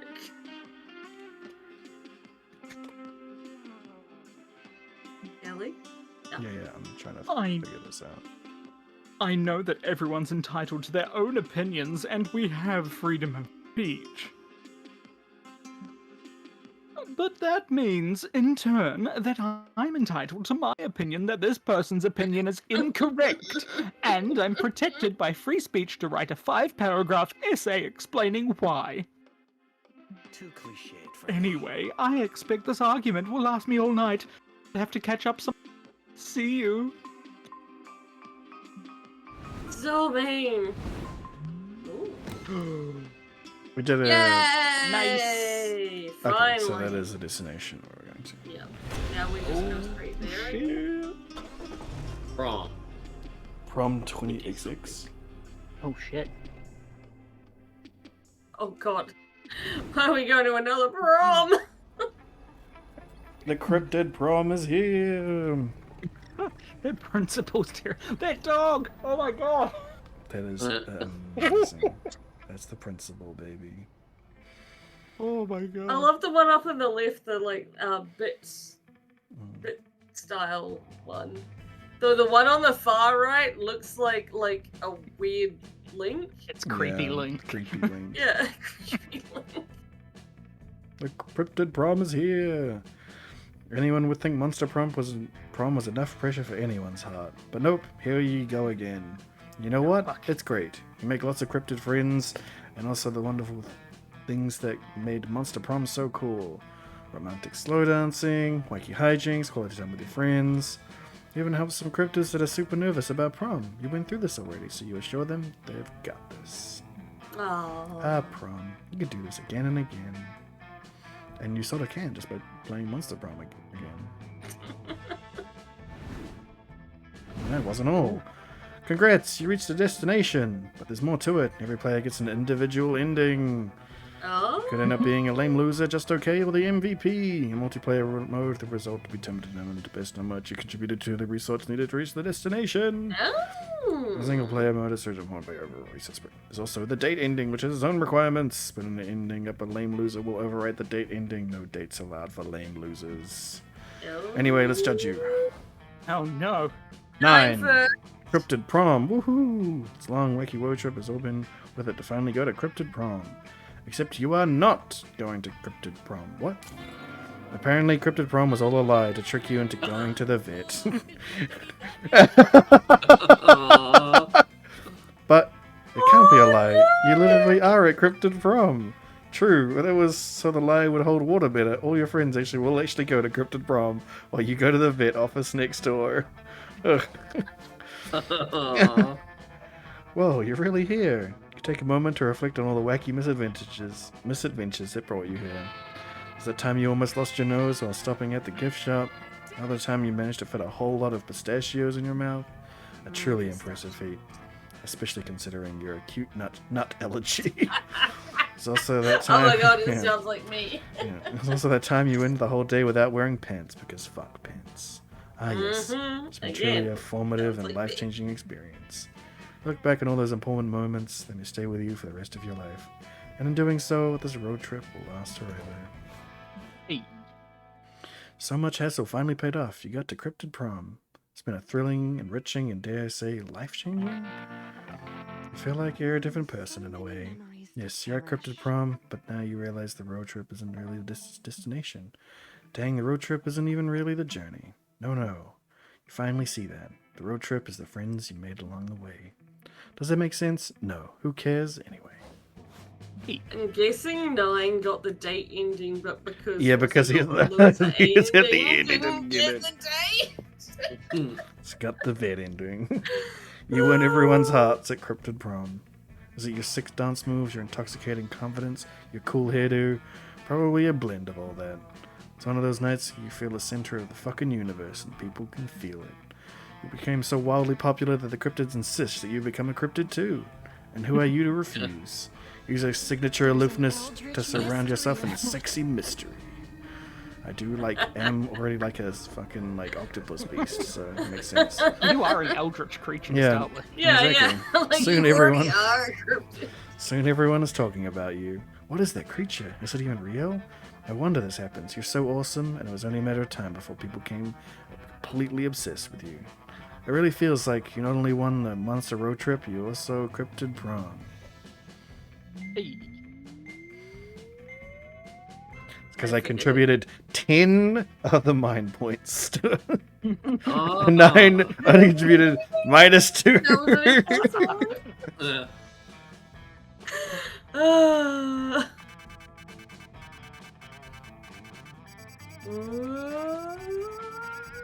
Man, there's a lot of events. We got one. We got one of the good endings. One of the good endings. Just one out of all of them. Well, the plan was to play more games after this, but it is 11:30. Yeah. Okay. Bye. No. That's fair. Yeah. So, yeah, thanks everybody for joining us. Did not expect this to go on Way for too long. 3 hours. 3 hours. That does tend to happen with these games, though, because it relies also on decision making. Yeah, I should have And how long it takes this. people to make a decision. And we were late starting. Yes, we were. Yeah, so, man, thanks everybody for joining us. This was Halloween. This was Halloween. Some of us dressed up for it. Everybody make a screen. Yeah. I'm here as your existential dread. You can't see me, but I'm definitely here. Yeah. And I'm Ailey. I'm the guy. And I'm gonna set everything on fire. Yes. Because why not? Tomorrow on the final channel, Beef King Salad will be back. Probably with more of that graveyard keep it, which is perfect for Halloween, which will be in America when he streams.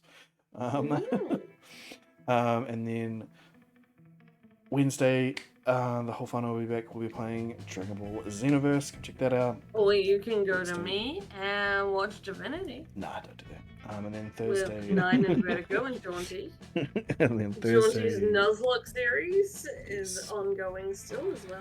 Yes, you should check that out definitely. But anyway, Thursday is Dungeons and Dragons. The team has, well, they had a little bit of a shopping kind of thing last time. I remember. Some lore. Fuck all.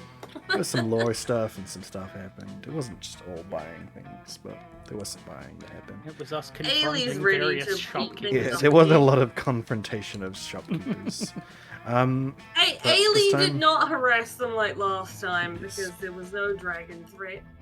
This There were no time, dragons. this time on Thursday, there should be hopefully some more interesting stuff happening with talking to the old the dragon heritage people about their religion. We'll see what happens there. And Ailey's excited for that, but I don't know how to word, so it's gonna go weird. Yeah, it's gonna be funny. And then Friday and Saturday, Random Guy or Random Guy's wife, Viggy will be joining us, playing some stuff. Check that out. Sunday, more Beef King Salad, and then Monday we will be returning back to Divinity Original Sin 2. Yeah, we've finally made it off of the second act, so yeah, come check that out. Cool beans. Thanks everybody. So if you're bored of Skelly, just come watch me instead. Hi, bro. Shame. Okay. I'm Bye meeting on bye. Wednesday. Bye. I meant to say Thursday, but you know.